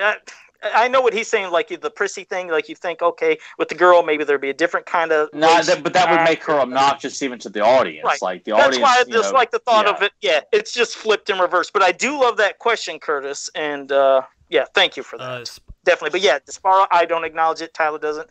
Nobody does. Spider Rat said in the chat, I finally broke down and bought my first classics figures, Titus and Megator, because the vintage ones are too expensive. Okay. I actually just bought a Titus myself to go with the Megator that I had, which I'm going to toss it out to you guys. If anyone has a Classics Montana, hit me up. But it's gotta be lower than that eBay price though, because I looked at that and I was like, I can't do that. But you guys got an extra one lying around. Leave a comment down below. We'll talk. We'll talk numbers. We'll figure it out. Help Nathan out. But no, I agree. I mean, definitely, you're right. The vintage Titus and Megator, it's just ridiculous. And it's a surprise that they went with that scale for classics, because I told you when you put them next to each other, I mean, the vintage ones eclipse the classic ones. But the weapons is the most bizarre thing, especially when it comes to both of them. Titus and Megator have smaller type weapons for the vintage ones, but when it came to classics, their weapons are bigger and they're a smaller figure. I think I showed this when they first came out years ago. I was like, this is the most bizarre thing. Why the hell does the classics Titus have a bigger weapon than the vintage Titus, and vice versa? Same thing for Megator. I didn't know if you guys knew it, but that is one weird ass thing that just blew my mind. They just got to make up for the fact that a lot of people weren't able to obtain them since they weren't around here in the States. I guess so. Well, let's see. What did Buzz-Off ever do to you, Joe? Sportimus, I love the character. I was pissed at the stamp, but I appreciate that. Spider-Rat says he remembers the 900 number that if you called it so many times and mailed in a copy of the phone bill, they sent you a figure. Are you fucking serious? There was a 900 line, but I don't know about all that. Shit. I never called it. I remember the commercial because you're like, oh my God. I mean, I fell into a trap calling Freddy when I was a kid, and that was a bad thing that happened. Freddy Krueger, but didn't know. I never called the He-Man one. Last I checked, I'm trying to see a question from Sportimus.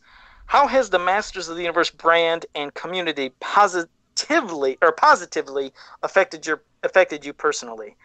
Well, I mean, I guess the thing with me is meeting all you guys, Tyler, Nathan, every one of you guys. If it wasn't for Masters of the Universe, I would have never known you guys. We'd have never been doing this podcast, and I guess that's the best thing, to meet all you people and everybody in the chat room and listeners. It's fun. That we are a real loving community. Do we give each other shit? Yes, but I would have never met two of my best friends right here if it wasn't for He-Man. And that's why, with that sentiment, Joe's got to show us his face eventually. Not you guys. He doesn't need to show you guys his face. Just needs to show us his face. I guess the main important thing for me is being friends with Tyler for 20 years now. Yeah, since 10th grade. Yeah, so that I think 11th grade is when our friendship was like when we started talking wrestling, and you found out I liked He-Man and you didn't make fun of me for it. About 20 years. I think the main thing with the show that's affected me is, especially now being on here every week as opposed to how it was before when I would just say, hey, we're live, go, and then you guys did the show, is it kind of made me get into it more, to the fact that it finally clicked. And I told Tyler this was before, it's sort of just been a passing interest since a kid. Like, I enjoyed it, I liked it, I had the figures, but Turtles and Batman and things like that sort of took the top spots for me. But now it's like it finally just resonated with me more, and it clicked, and I think this show has helped a lot with that. My wallet probably doesn't appreciate it as much, but it's been a lot of fun to get into it in a roundabout way, just sort of discovering all of this and most of it sort of for the first time, because I don't really count having like fuzzy knowledge and just knowing the name only is like, oh, well, I know. It's like the mythology, knowing more about it, like the research and digging deeper and taking the notes while I watch stuff it's solidified it for me, and that wouldn't be a thing if I wasn't here. So yeah, that's cool. For me, I mean, outside of of course, meeting Joe and answering that casting call for Global Masters, and bringing Nathan in the fold, which I never thought would ever happen. It was like he would tease me. I was like, I think I'm going to watch a bunch of episodes. He's like, I decided to take a shit and rewatch Raw from last night, and it sucked too. I'm like, great. I'll never get Nathan to watch He-Man cartoons. But yeah, I mean, it really established a good friendship with Joe. We've had an amazing time on this podcast. I mean, just in the He-Man community in general. I mean, and this podcast alone is. I mean, it's helped us put in touch with Val and Danielle and James. The artwork alone has drawn me to Axel and Kevin. People who listen to this podcast, from when we only did audio to now, have contacted me over the years and thanked me for my opinions. Sometimes some people multiple times, some people one time. It was just good to hear people took the time to tell me that they liked that I had an opinion about a property. I didn't think anybody would give two shits about me talking about, even though I had a lot to say about it. So I'm thankful about that. I'm thankful that people provided so many answers to questions I've had, from stuff that James has shared, that Danielle has shared, that Val has put together, worked with people and then with interviews and things like that. Power and Honor Foundation to put together a lot of answers to things, saying all these unsolved mysteries, that we would spend so much time in our downtime as kids and as teenagers, at least I did, wondering about this stuff. With people who worked on the toys, the cartoon, the movie, the mini comics. Who would have thought that ever would have happened? That's another. Yeah, I mean, and that's another thing about this podcast is it allowed me to exploit. Like, I guess I thought people would be more excited about having some of the guests, and a lot of you people who've listened to this podcast didn't give two shits about it at the time. But we got William Stout on here. We got Robbie London, Anthony DeLongis was on here. We had Mark Taylor and Rebecca on here. We've had people who've worked on the property in the community, from like Axel and Kevin and Val and Danielle and James on here. It's Larry. God bless the man, Larry Houston. Like it was just like I mean, for me, I'm like I want to talk to these people and use the podcast for that. And I hope people would be as excited as me and Joe were to have them on. But getting to sit down and talk to those people for free and have them engaged to where you could tell they genuinely liked talking to us. They liked what we had to say. That we didn't sit there just be like the Chris Farley show and, move our fingers like this and sweat. You remember that one time you drew Skeletor? That was cool. And a lot of like awkward silences and shit like that. Like, we took this stuff seriously. Yes, we are recording on an iPad, or at the time on my phone. We're not very professional here. We get that. I'm trying. But our passion. I'm trying to make it a little more professional. No. I'm making fun of when I reached out to Sheldon Lidditch to get him on Beyond Retro, and he was very shitty towards me because we do the podcast from a phone. So he was very down and ugly to me about that. Sorry, we couldn't afford to fly you out to our home studio or something. Oh, I know. It's just that. But isn't it funny? I've found it pretty hilarious myself that since the COVID, the epidemic is like the pandemic and everything is just running rampant, that all of these people now have to do their talk shows and shit just like this. I'm like, that's funny. Just like us. Yeah, ESPN, all those shows, the guys are using low quality technology to like give their thoughts on the Last Dance documentary, and it looks like they're recording off their phone. I'm thinking, even worse than mine. Our production values are better than theirs. It's awesome. No, it is. Yeah. But that's what shocks me. You figure they have all the money. It's like nobody should have anything that looks worse than what I do. But I agree. I've seen stuff on TV. I was like, what the fuck is that? But you know what's funny is, like you said, people that might want to turn us down because, like you said, we're using tablets or computers. I guarantee they'd have more fun than doing a podcast with anybody else where it's all of it kind of, so, how you doing today? All right. That fake-ass voice. Yeah, that stuffy, that fake-ass bullshit voice and everything. We bring out real feelings and emotions from every damn guest we've had. And you know what's funny is, even talking about the cussing, I think every guest that's been on this show has cussed and dropped an F-bomb. And not that I'm, like saying, hey, go ahead, everybody cuss. But you know what? If you're doing that with people, that's when you know somebody feels comfortable and feels natural around you. To have people that you don't even know dropping F-bombs or cussing, you know you're doing something right. So that's something you get out of us. So fuck it, you're right. I am proud to say that everybody that Joe and I have had on this podcast, we got like reactions like more than we bargained for, because we could sense a great level of comfort with them. So a guy who wears a mask and a guy that's just like asking all these like very minute, specific questions was actually welcomed and appreciated, and that we weren't, these guys sat down, and even though they knew nothing of us, once they got a vibe from us. I mean, these guys all stayed on with us for at least, 2 hours at least. And wanted to return. Yeah, they all I know Anthony said he'd come back to us. William Stout agreed to a third one, but that never worked out for whatever reason. And Larry's been on with us 3 times. Mark Taylor said he'd come back. Robbie London genuinely enjoyed talking to us as well. Which, Joe, I'm going to give you shit for passing up on that one. You could at least talk to him about Heart of a Giant. And we did all of this using Google Hangouts, which was a huge pain in the ass to try to get him on the show. Now it was. Like, hey, you got Skype? All right, let's go. Yeah, and And that was another thing. Spike asked me, or I said a while back, why do I have more guests on? Like, it was always a pain in the ass trying to get people used to Google Hangouts. It was always a problem. I remember I spent time with Robbie London on a Friday evening talking to him, trying to get him, acquainted with it. Google Hangouts was like as convenient as it was, and how simple it looked for us to do it that way. When that went away, honestly, probably the best thing to happen to the show. Kind of forced my hand to learn something else. And it makes it easier, because now, like I said, you just be like, oh, you got Skype? Let's go. Let's figure it out. Anyway. Yeah, I think most people are more familiar with that, of course, even today. But that was always the biggest thing, is trying to get people, because trying to get them, because a lot of them are of an older generation than us. I'm not tech savvy, who am I to talk? But it was a problem to get them linked up and hooked up. Would it work or not? That was always a problem. Like when we had Larry Houston on, our first major guest, it was a disaster in terms of audio, because it just wasn't working properly. And it's honestly, it's been nice just sitting down talking to Nathan and Joe. And when we'll have James, Danielle, Kevin, or I'm sure Val will come back at some point.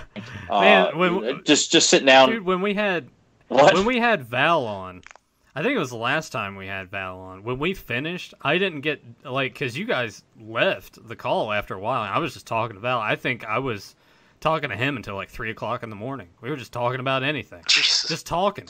Oh, I know. After Joe left, I had to be up in the morning, at 5:30 in the morning. I'm talking. It was past midnight. We were talking, just me, Nathan, and Val, just shooting the shit and talking about, the business and things like that. And that was really cool, because we talked to Val a few times privately, but it was really cool to have that kind of comfort level with all these people that I have seen on the org, various places. You've seen them in interviews at PowerCon and San Diego, and they're all humble people, but it was just kind of surreal to have that kind of camaraderie with them. That and it's not like all of us are talking on a regular basis, but when we do talk, it's like we never lose a step. It's and in most cases, when you guys had the reoccurring guests on, and I brought them on, that's the first interaction that I've had with them.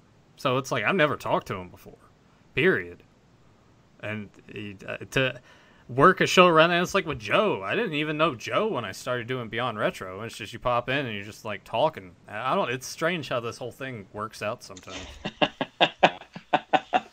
Yeah, we've had some bumpy time. What's that, Joe? Go ahead. Sorry. I think, no problem. No, I think that's the thing, is a lot of times people overthink things or get too nervous saying, oh, God, how am I going to interact with this person or do this? But you find it does come so natural. I mean, Tyler was like, man, you're going to love Nathan. This guy, he loves wrestling, does this. And right the first time we start talking, bam, it's like you think we were always friends and have been doing this for years. And that was the first time. I like to think too that because people will say stuff like that, and people can come off of social. They may like the same things, but you can't interact with them for whatever reason. And I don't like to just throw out stuff that because Nathan, has been my best friend since high school. I didn't want to just say that, oh, you'll like him because he likes wrestling. Like, I knew Nathan's personality would mix with Joe's pretty easily. Like, it's just not something, people don't always just mix, even though not everybody who likes wrestling is going to get along with Nathan, because Nathan is very vocal about wrestling. Like that dumb asshole at KB Toys that thought Ultimate Warrior's finish was the... Where was Joe during that discussion? He thought Ultimate Warrior's finish was a gorilla press. I'm like, no, man, it's the splash. The press is a setup for the splash. No, man, his finisher's the gorilla press. Yeah. No, fuck off. No, they had the gorilla press. Yeah, because there was the gorilla press into the slam, then eventually, the splash, and then it was the flying tackle that was the splash. So he had a couple different ones. But you're right, there's some people, You know what's weird, though? Here's the other thing, is I know you guys are just like me as well, but you ever have that to where there's people that, let's say you could type talk to, but then if you were ever to talk, they feel uncomfortable. It's like their personality changes. That's the one thing with us, at least, I think I can agree. I'm going to be the same how I'm typing, how I'm talking to you here, how I'd be in person. But I've noticed that with people, there's sometimes their ways change, like they feel a little weird or awkward. I'm like, don't feel awkward. Just, it's natural. If that's how you talk when you're typing, talk to me like that. Don't feel like you got to hold back or like, hi, Joe. Yeah. And then, these weird awkward silence parts, that stuff could drive me nuts. It's like, just feel natural. And the thing that like makes that worse is we're doing this and we're in a camera and we're like live. So I remember doing Beyond Retro. I went to Tyler's house, terrified. If you guys go back and watch that first episode of Beyond Retro, I am terrible. I'm like just. I'm gonna go back and watch. Link it here because I want to watch that one again. I was so nervous. And I'm like, why? I don't know why I should be. And that's the thing too. If anyone out there wants to even attempt to do this, you gotta like check the nerves at the door. Anyway, there are a couple more questions in the chat. This is not Masters. Yeah, you hit the questions because mine's out of order. So you do it, Nathan, before we wrap up before 11. Fedmon asked, whose situation was worse? Marty almost banging his mom in Back to the Future, or Luke almost falling in love with Leia in Star Wars: A New Hope? I would say Marty. I would say Back to the Future. Back to the Future. My God, could you imagine that? Talk about a time paradox or something. Yeah, everything would have been, the whole space-time continuum would have fucking destroyed. So that's a sick thought, though. Because Luke and Leia was sort of like they're attracted to each other, but there's no action taking place. Whereas like Marty, his mom is like he's there in his underwear in the bed, and she's like right there, like ready to pounce on him. Calvin Klein's. Yeah, but it's Leah Thompson playing his mom, though, dude. It's kind of hard to argue against that, though, man. I'm sorry. I'm quite, I'm quite fixated with Leah Thompson, so I'm like, well, do it, man. Well, all right. So Joe Tyler officially, as of tonight, loses the T-Rex nickname. He is now Tyler Mother Lover Baker. Oh God, Mother Lover. What can I say? When I watch Back to the Future, it's hard for me to feel. I mean, it just kind of is like. When Leah Thompson's staring you down, she can play whatever. Like, it's if she looked how she looked in Howard the Duck, and she's coming after Marty McFly, I say, dude, you better bend, like you right here, or start playing that John Wilson song, face down, ass up, that rap song Nathan used to like to sing all the time. Well, anyway, Leah Thompson's hot. She's still hot, man. So I'm sorry. I can't argue that. Tyler's got a piece of her hair in the Howard the Duck poster frame because somehow one of her hairs like fell onto the poster, and when he folded it up, it stuck there. He put it in the frame. So no, she said or nothing. I swear to God, on my entire He-Man collection, she said, "Just here, that fell off. I'm sorry. You just keep it on your poster there." I swear to God, on this entire collection, Leah Thompson told me to keep a piece of her hair that, for whatever reason, just kind of fell down. Did that happen after you came up to her and sniffed her and you accidentally pulled one of the hairs? Is that how it happened? I just can't picture a hair. What are you doing? Oh, nothing. I'm just trying to get this so I can clone my own Leah Thompson. Brushing lint. Yeah, he's brushing some lint off before you guys start filling up people who listen to this episode with all these bullshit things and stories and stuff like that, I'm sorry. The woman is standing in front of me, carrying on a conversation with me after she gives me gives me the autograph and everything. A hair gets tangled or something. That part is kind of. I just know that it was lost and it fell down. She laid it on the poster. I can attest to it. It's in the poster still. It's still there. What I'm saying. I can attest to it because I was standing right beside Tyler when all this went down. Yes. So it did indeed happen that way. Excuse me, Miss Thompson. You got something on your shoulder. Yeah, I know Nathan likes to bullshit when this story comes up and completely like. Dismiss any credibility I had, but he was there. He did see it. It did happen. She was like, "Ha ha ha! Yeah. You can keep that something a little extra." And Tyler's just like about to turn into a puddle in the floor. But oh my God, yeah. When Leah Thompson gave me a lock of her hair, and I'm not being a weirdo. I'm just being a sincere. Nathan went in for a hug, and I'm like, "You can get hugs," and she gave me a hug too. Because Nathan was more brave. I was sorry. If I could shit my pants, I probably would have. Because I was so starstruck. Yeah, and when Nathan was like, "Mac," and I got to get a hug from you. I didn't get an autograph, so I got to get a hug. If Tyler could have shit his pants, he would. Just like in episode 11 of Beyond Retro, American Gladiators, when Tyler did get sick earlier in the week and actually did shit the bed. And didn't know that we were live when he popped in. I like all this reference to this podcast. So maybe people who listen to this show now will get off their lazy ass and say, we tried to provide some extra fun content about other things other than He-Man, and you all just couldn't give us the damn time of day. Get you to pay to listen to some asshole sit around saying, I like King Hiss, and then they, they fart, clear their throat, blow their nose, and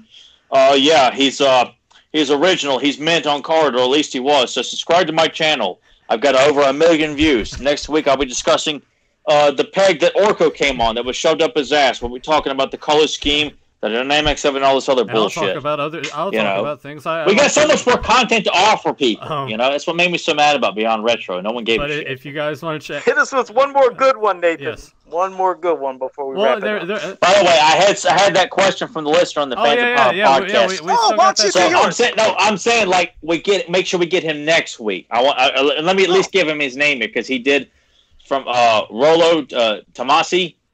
He asked about the powers of Grayskull. We will make sure we honor your question first thing next week because I told them earlier we had this, and Nathan and Joe laughed at me and dismissed me. I said make sure you keep that on your phone. No. But look, the guy took time to leave a question. I'm going to announce him on here or her. I don't know. I don't want to be judgmental. So him or her, we will make sure you're the first question that we cover on the question segment next week. I promise. So everybody in the chat room next week, this person goes first. Just to let you know. He's a he because I've made custom. Okay, before. Yes, he goes first next week. So we will honor his question first thing next week. So okay. Oh, okay. Last question. Yeah, Joe said he had one more. I thought I saw another one from Sportimus that we could probably get to like really quick too. Well, just hit. I was saying you, Nathan, because mine's out of order. Hit us with one more before we wrap it up here, because I gotta get out. Yeah, Nick's gotta skedaddle here. Come on, people, give us a good one. Come on, people. Now I can't remember where it was. No. Well, we have faith in you, Nathan. You can find it. You can find it. What changes would you make to New Adventures He-Man series that would make it more appealing? Maybe even to you or sort of like the masses. What would be some of the changes you would make? Maybe better voice acting. Get rid of the scientists. Yeah, the music. Keep all the sword fights because they had sword fights in the show.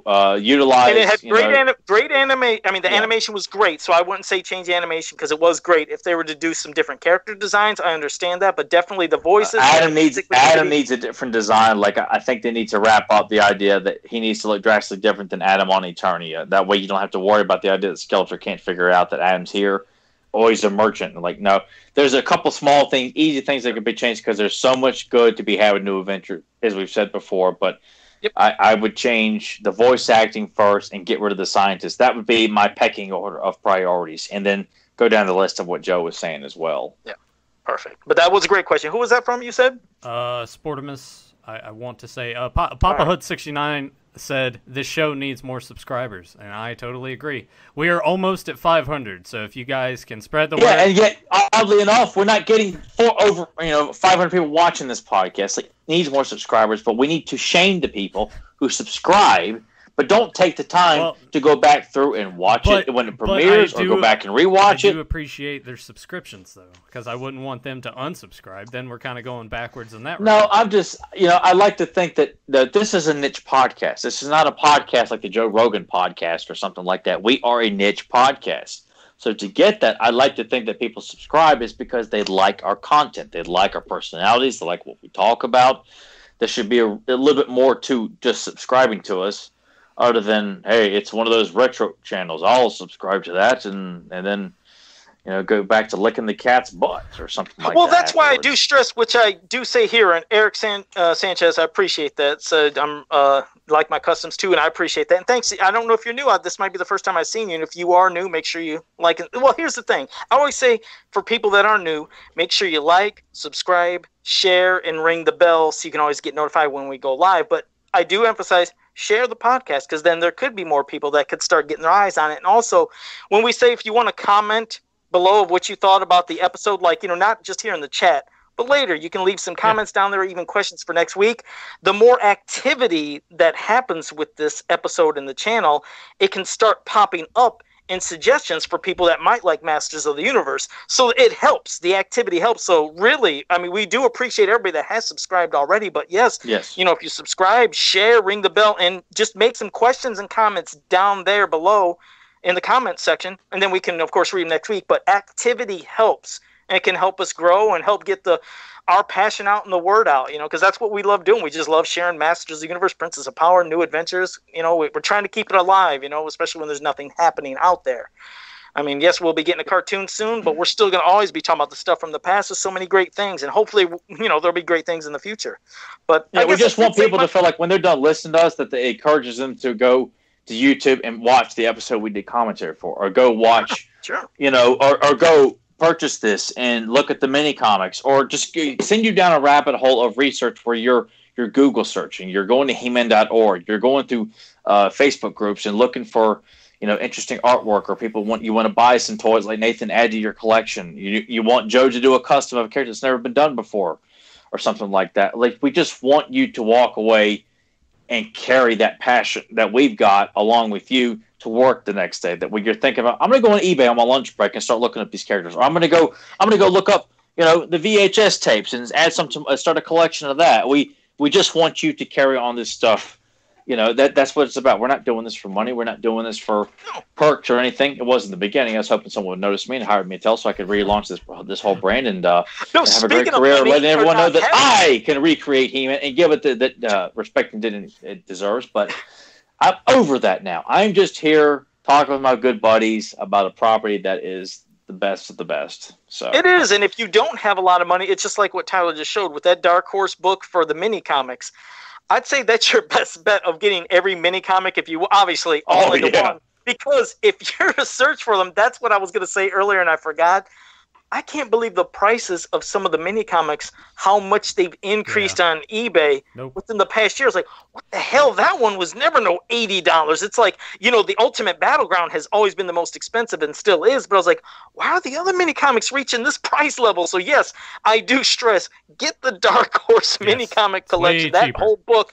And it is convenient to have this. Like, I was kind of against getting these compendium books. But it really is nice to just either sit in bed and before bed and just and it's been good for Nathan too. It's plus unless you really want to put them on display, if all you're going to do is just get them and put them in storage, just get them, that's not really. It's just kind of pointless. I feel like I don't own all of them individually. I got a large collection, but you know what?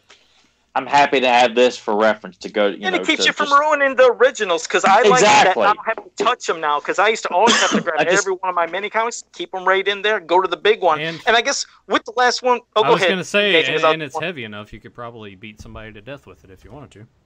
Anybody decides to say that Stratos is a shitty character, just shove this, right in their nuts. And then just take it with both hands and whack him across the jaw with it. His name is Joe Amato. Remember that. And Patricio, one quick thing says, how did you react to Kevin Smith saying that there will be no redesigns for the characters in the upcoming series? And if he's staying true to that, that'd be great. I'd love it. The thought of, yes, it's going to be a different art style, but the thought that the characters aren't going to get a redesign and completely different and be so far removed from the character that they might as well be somebody else. I'll give them that, and hopefully it will be a great series. I guess we're going to find out in 2020, I believe. But thank you, Patricio. I guess we'll leave it with that last question. And I said my spiel earlier about subscribe, like, share, ring the bell, and always be notified when we go live. What were you going to say, Nathan? Before I do my, I was going to say, check out all the links down below. You want to print out Joe Amato mask? It's there. You want to join the Facebook group? It's there. You want to go and download the audio versions of the podcast? It's there. You want to download the Leech mini comic that Tyler wrote? It's all down there. Check all that stuff down below. Click on them. We do appreciate Buy Joe's t-shirts. We appreciate everyone. Yes, you can buy my t-shirts too, and you can talk shit about my Stay Buffed and all my other customs. And until next time, have a powerful day. I'd like to change some classes. That sounds so damn detailed that I think I should know that. Nathan, you got this one? Can we have a hint? I feel like an idiot. Well, Michael J. Fox was in a previous film that I'm quoting. Shit. What? Can you say that line again, though? Teen Wolf 2. Holy shit. Oh, God. Yeah, Teen Wolf 2, yeah. That's what I like about this. I like being able to tie in obscure movies to a He-Man podcast that, you know what, you would never hear Teen Wolf 2 brought up on any other He-Man podcast. Take that, Roach Google. How about that, Val? Oh, no. No. Oh, no. I'm throwing down the gauntlet, Val. Beat that. Well, that is one movie. I'll say that I was so pissed with that movie. I hated it so much. I seen it once, so I love Teen Wolf too. I don't care what people say about it. No, I love no, Teen you Wolf can too. love it. Hey, no. I know people shit on the film, and I get why, but I'm like, I like it. I love both Teen Wolf films, but I saw the first one first. I saw the second one first. Is that scene still intact on the DVD at the end of the first movie where that dude like drops his pants and shakes his dick and balls around? Okay. Yes. Oh, it finds out that's a girl actually. What? Like I think that's actually a woman in the first one with the zipper undone. That's a woman apparently. I thought it was the guy that had his penis come out. I thought it was at the end. Like, I thought it was at the end, like in the stands when they're all like celebrating. Yeah, in the stands. In the stands, no, there's no dick and balls out. It's just underwear exposed, and if you look closely, the pants get zipped up, and apparently it's a woman, not a guy. I thought there was. I don't know. Maybe either way, it's. Or maybe Beyond Retro has to come back and we do commentary for Teen Wolf just to look at someone's supposed bang. Grimbot's confirming it's a woman too, but God, I always thought there was supposed to be a wiener. I don't know. Well, I did too. I think a lot of people thought it was, but it is a woman, and you do catch her zipping her pants up in the scene. Well, damn, she was doing something special either way. But you heard it here now. Tyler wants to bring back Beyond Retro. It's not going to happen. I'm just. Fuck no, we're not doing that. People had their chance.